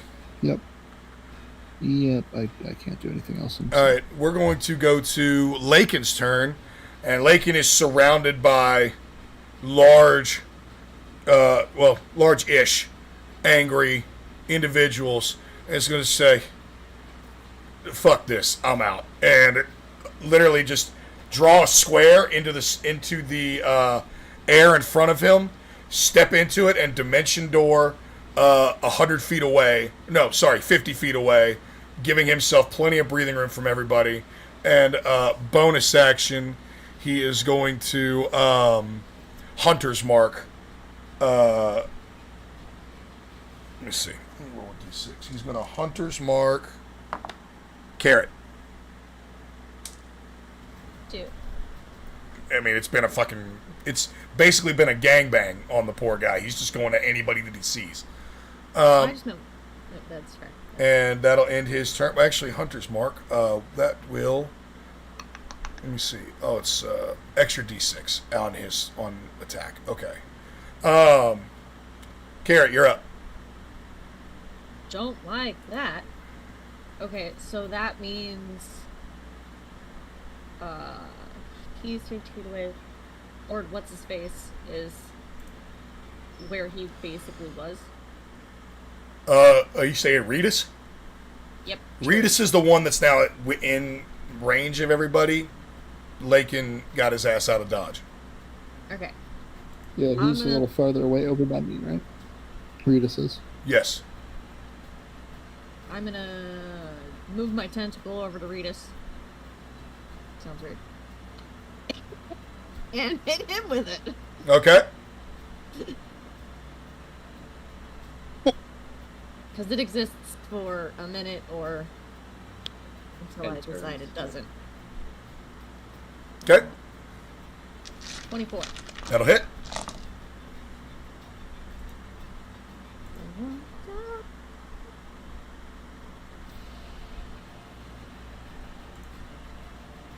Eight damage. 8 damage, okay.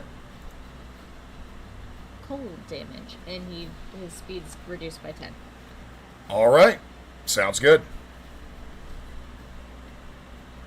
Perfect. Is that your turn? That's my turn. Galbrick, you're up. Necromantic Bolt. Lincoln again. Sick of this fucking guy. Go down already. What's the range on Necromantic Bolt? 120 feet. Okay. You got him safe. That's a natural 19 plus 5. So 24. Okay. Is that hit? Galbrick, what happens as you knock Lakin from this tournament? Well, the dimension door's away, and I'm gonna gather up the energy on the head of my hammer and just kind of shove it out in this direction, shoot a bolt out at him, and hit him in the chest, knock him into the wall, and take him there. Yeah. So you're the bolt flies from your hammer, smacks into Lakin's chest, and he just crumbles. It flies back 20-25 feet almost to the wall and just lays there unmoving. 2 more of those winged healers come from the royal press box and descend upon him to administer immediate aid and protect him. You have, just so you know, you have 3 turns left on your banishment for Magnar.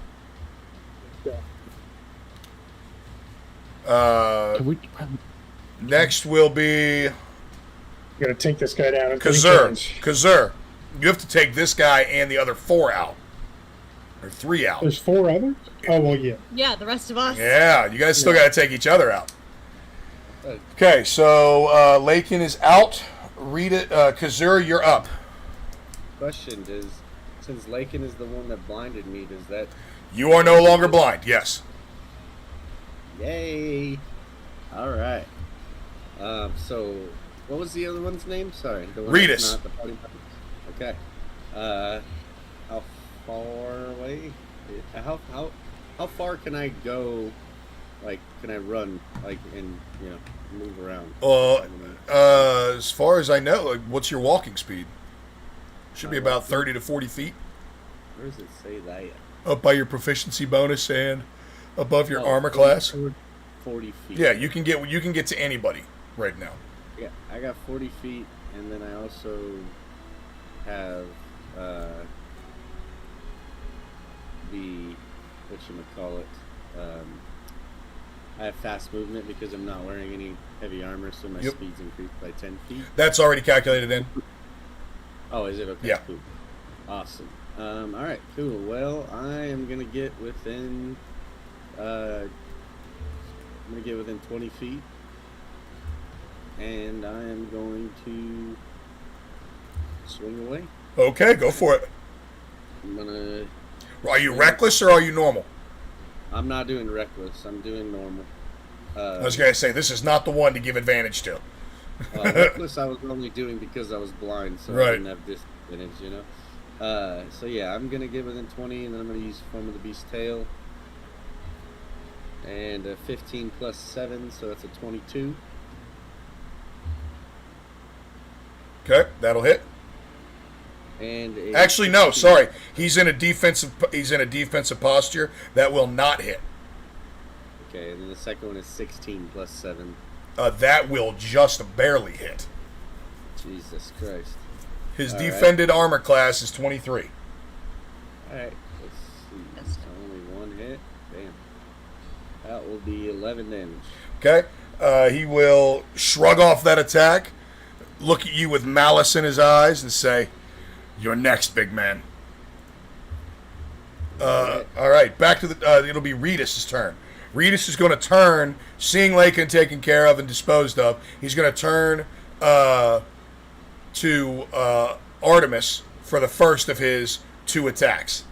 And he is going to bonus action activate his lightning into his hammer, and he is going to take a Great Weapon Master -5 to his attack to add 10 to his damage. 10 to damage, okay. Yes. So -5 is to hit, right? -5 is to his to hit, yes. So that is a 17. If it meets, it beats, right? Yes, sir. I'm going to cast Shield as a reaction to give myself an additional 5 ACs. Okay. So that does. All right. So he'll feel his hammer crack off of what should be what he feels is a magical shield, and goes, "All right, round 2," and he'll swing at you again. Same thing, -5 for Great Weapon Master. Ugh. That is a natural 18. -5 is 13, plus 7 is 20. That does not hit. Okay. So, he will swing at you twice. Nothing will happen because of your magical shield. And then he's already done his bonus action. Not using any movement. All right, to the top. Artemis, you're up. No chance for opportunity attacks when he went into that range? No, he never left anybody's melee range. He's right there in the mix of it. Sure. I'm so torn on what to do. He's not in that defensive stance anymore, is he? No, he's not. Does it take his reaction to go into the defensive stance? It does, yes. I should have run away last turn after he did that. Yes, you should have. I didn't realize that took his reaction. I'm going to fire the ballista at him again. Okay.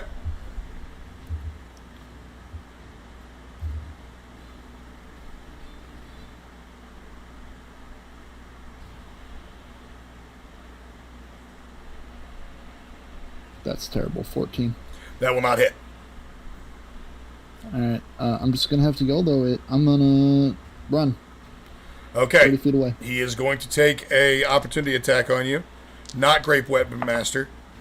Your shield is down, right? It ends at the start of my turn. Yeah. Okay.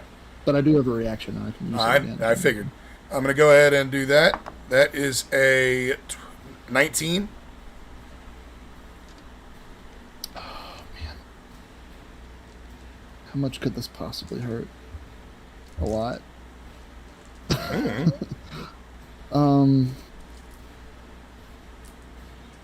I'll shield again. Okay. No damage will happen. It's not hit. And then I'm going to run my full distance away for 30 feet. I'm going to turn around and I'm going to cast Firebolt on him. Can you cast if you used your reaction to cast shield? Yeah, it's my action to cast. Yeah, but can you cast You two get spells in action one bonus turn? You can't. Well, there's a So if reaction. you use your action, you can't use your bonus action to cast a spell. And this Copy is that. cantrip. Copy that. Sounds good. This is a You cantrip. spellcasters are weird. 19. That will miss. Jeez. Okay. That's, That's I all I don't got. like the sound of that. Not in the defensive stance. That'll miss in a non-defensive stance, yes. All right. Well, that's it. That's it for me this turn. Okay. The shield will remain until the start of my next turn. It says. All right. Lakin is unconscious. Keratin, you're up. Can't reach my dice. You better figure it out. I'm gonna hit him with my tentacle. Okay. Sounds gross. And a 19 doesn't hit. That'll not hit. All right. Galbrick, you're up. Jesus.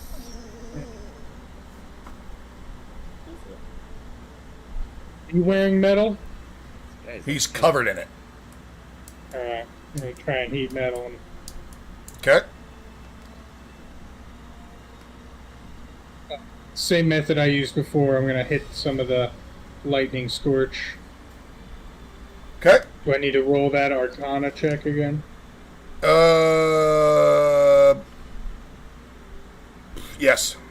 Instead of what I said the DC was last time, 18. Something like that, yeah. I'll say it's 16 this time because you've done it Okay. before.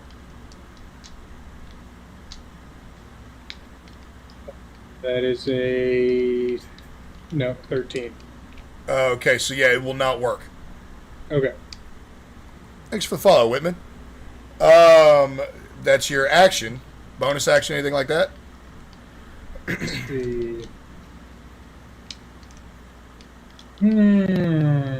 I'm going to cast.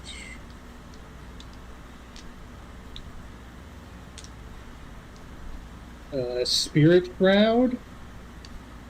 You call for spirits of the dead, which flit around you for the spell's duration. Spirits are intangible and invulnerable until the spell ends. Any attack you make deals 1d8 extra damage. Nice. Oh, I know. I'm not going to do that because it would break my concentration. So I'm going to chill. Okay. At the end of your turn, you now have 2 turns left until Magnar rejoins the fold. Kazur, you're up. Alright.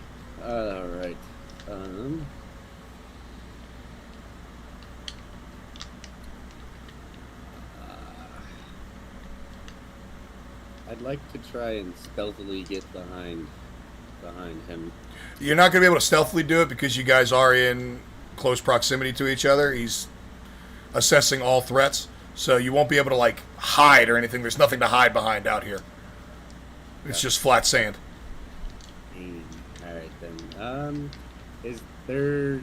This is an open arena. There's no. It's not like a building structure at all, right? Just open flat pit, surrounded by stands. Alright, I get it. I'm gonna just get in. I'm already at that 20-foot range, so I'm not gonna use any movement. I'm just gonna straight go into attack, try and hit you with my tail. Okay.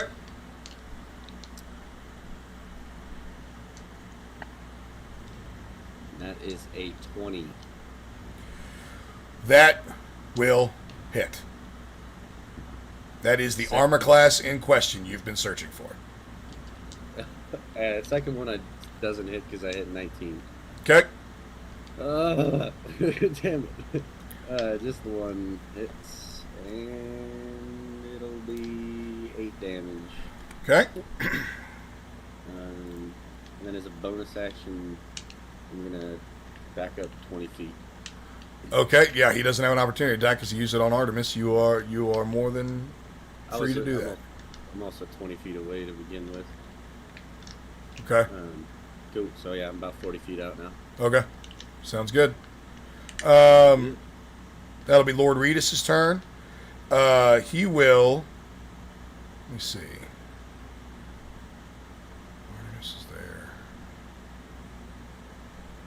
Yeah, because there's the one that's been attacking him and actually doing some pretty decent damage. So he's going to go out. He's going to chase you down, Kazur, and he's going to close the distance between the two of you, and he is going to double swing on you with his lightning hammer. Okay. What do I? What's to hit? What's my saving throw? What's your armor class? Armor class is 16. Okay, that first one will hit. Okay. And these are both great weapon masters, so they are -5 for an additional 10. And that second one, that's 20. That'll hit. So both of them will hit. I will use a reaction to.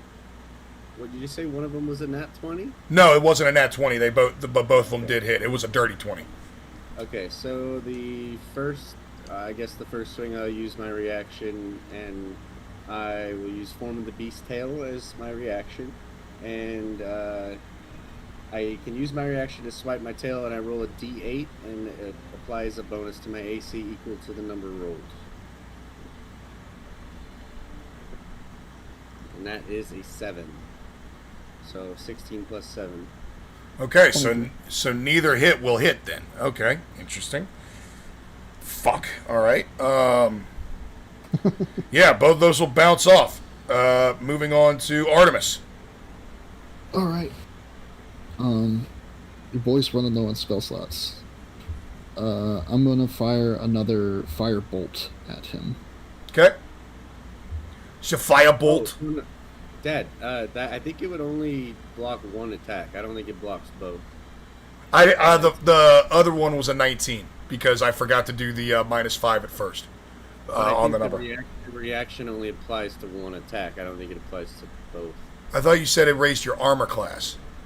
It applies a bonus to your AC equal to the number rolled. Yeah, is that for the end of turn or just against one attack? Causing the attack to miss you. So I think it's just one attack. Okay, so the second one would still hit. All right. I think the second would hit, yeah. All right, so that's. And I can only use one reaction per turn, so yeah. Yeah, it does read like that. Yeah. That's 24 points of damage, 5 of which was lightning. Okay. And you'll have the hit damage because you're in rage. Yeah. So you'll take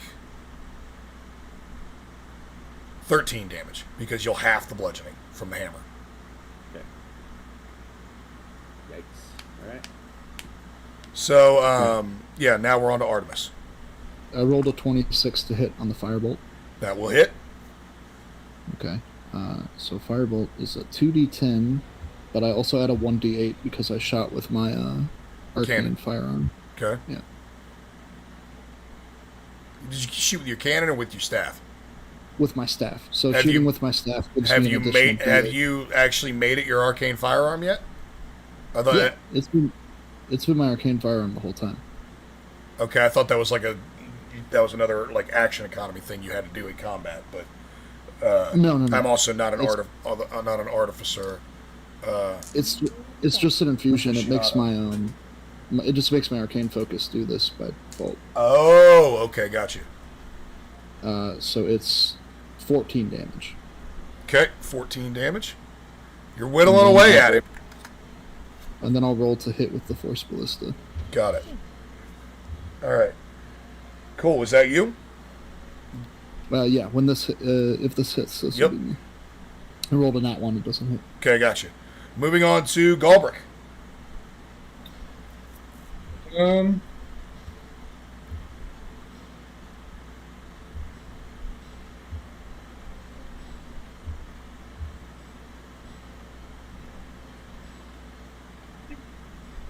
Close distance with Reedus. Okay. I'm just gonna hit him. Okay.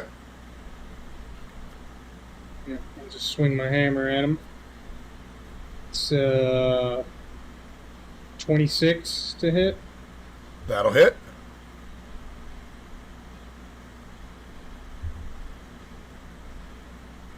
Uh, 10 damage. All right. Reedus is beat up. We will go. That is now. There's now one turn left until Magnar joins. Next will be Kazur. Back up to you. All right, so you're. Oh no, we skipped Carrotin. I'm sorry, we skipped Carrotin. It's Carrot's turn. Yeah. Sorry. And then I think. Oh, where do I go? Sorry. I think Goldberg too. I think. No, Galberg just went. I accidentally Okay. skipped Carrot. I'm gonna poison spray him. So Go for it. make a DC 13 Constitution saving throw. Okay. That's a natural one. Finish him. Natural one. It's a natural one. He's gonna take a D12 of damage.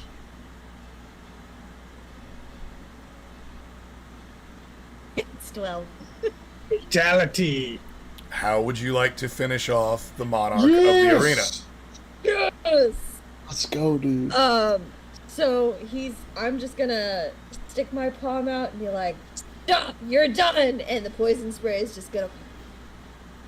It's all right. So it will fill Reedus's lungs, and he will collapse unconscious, and you'll hear like a murmur go through the crowd who's just been going fucking crazy this entire time at this crazy awesome combat they've been witnessing. And it will go almost a little bit eerily silent.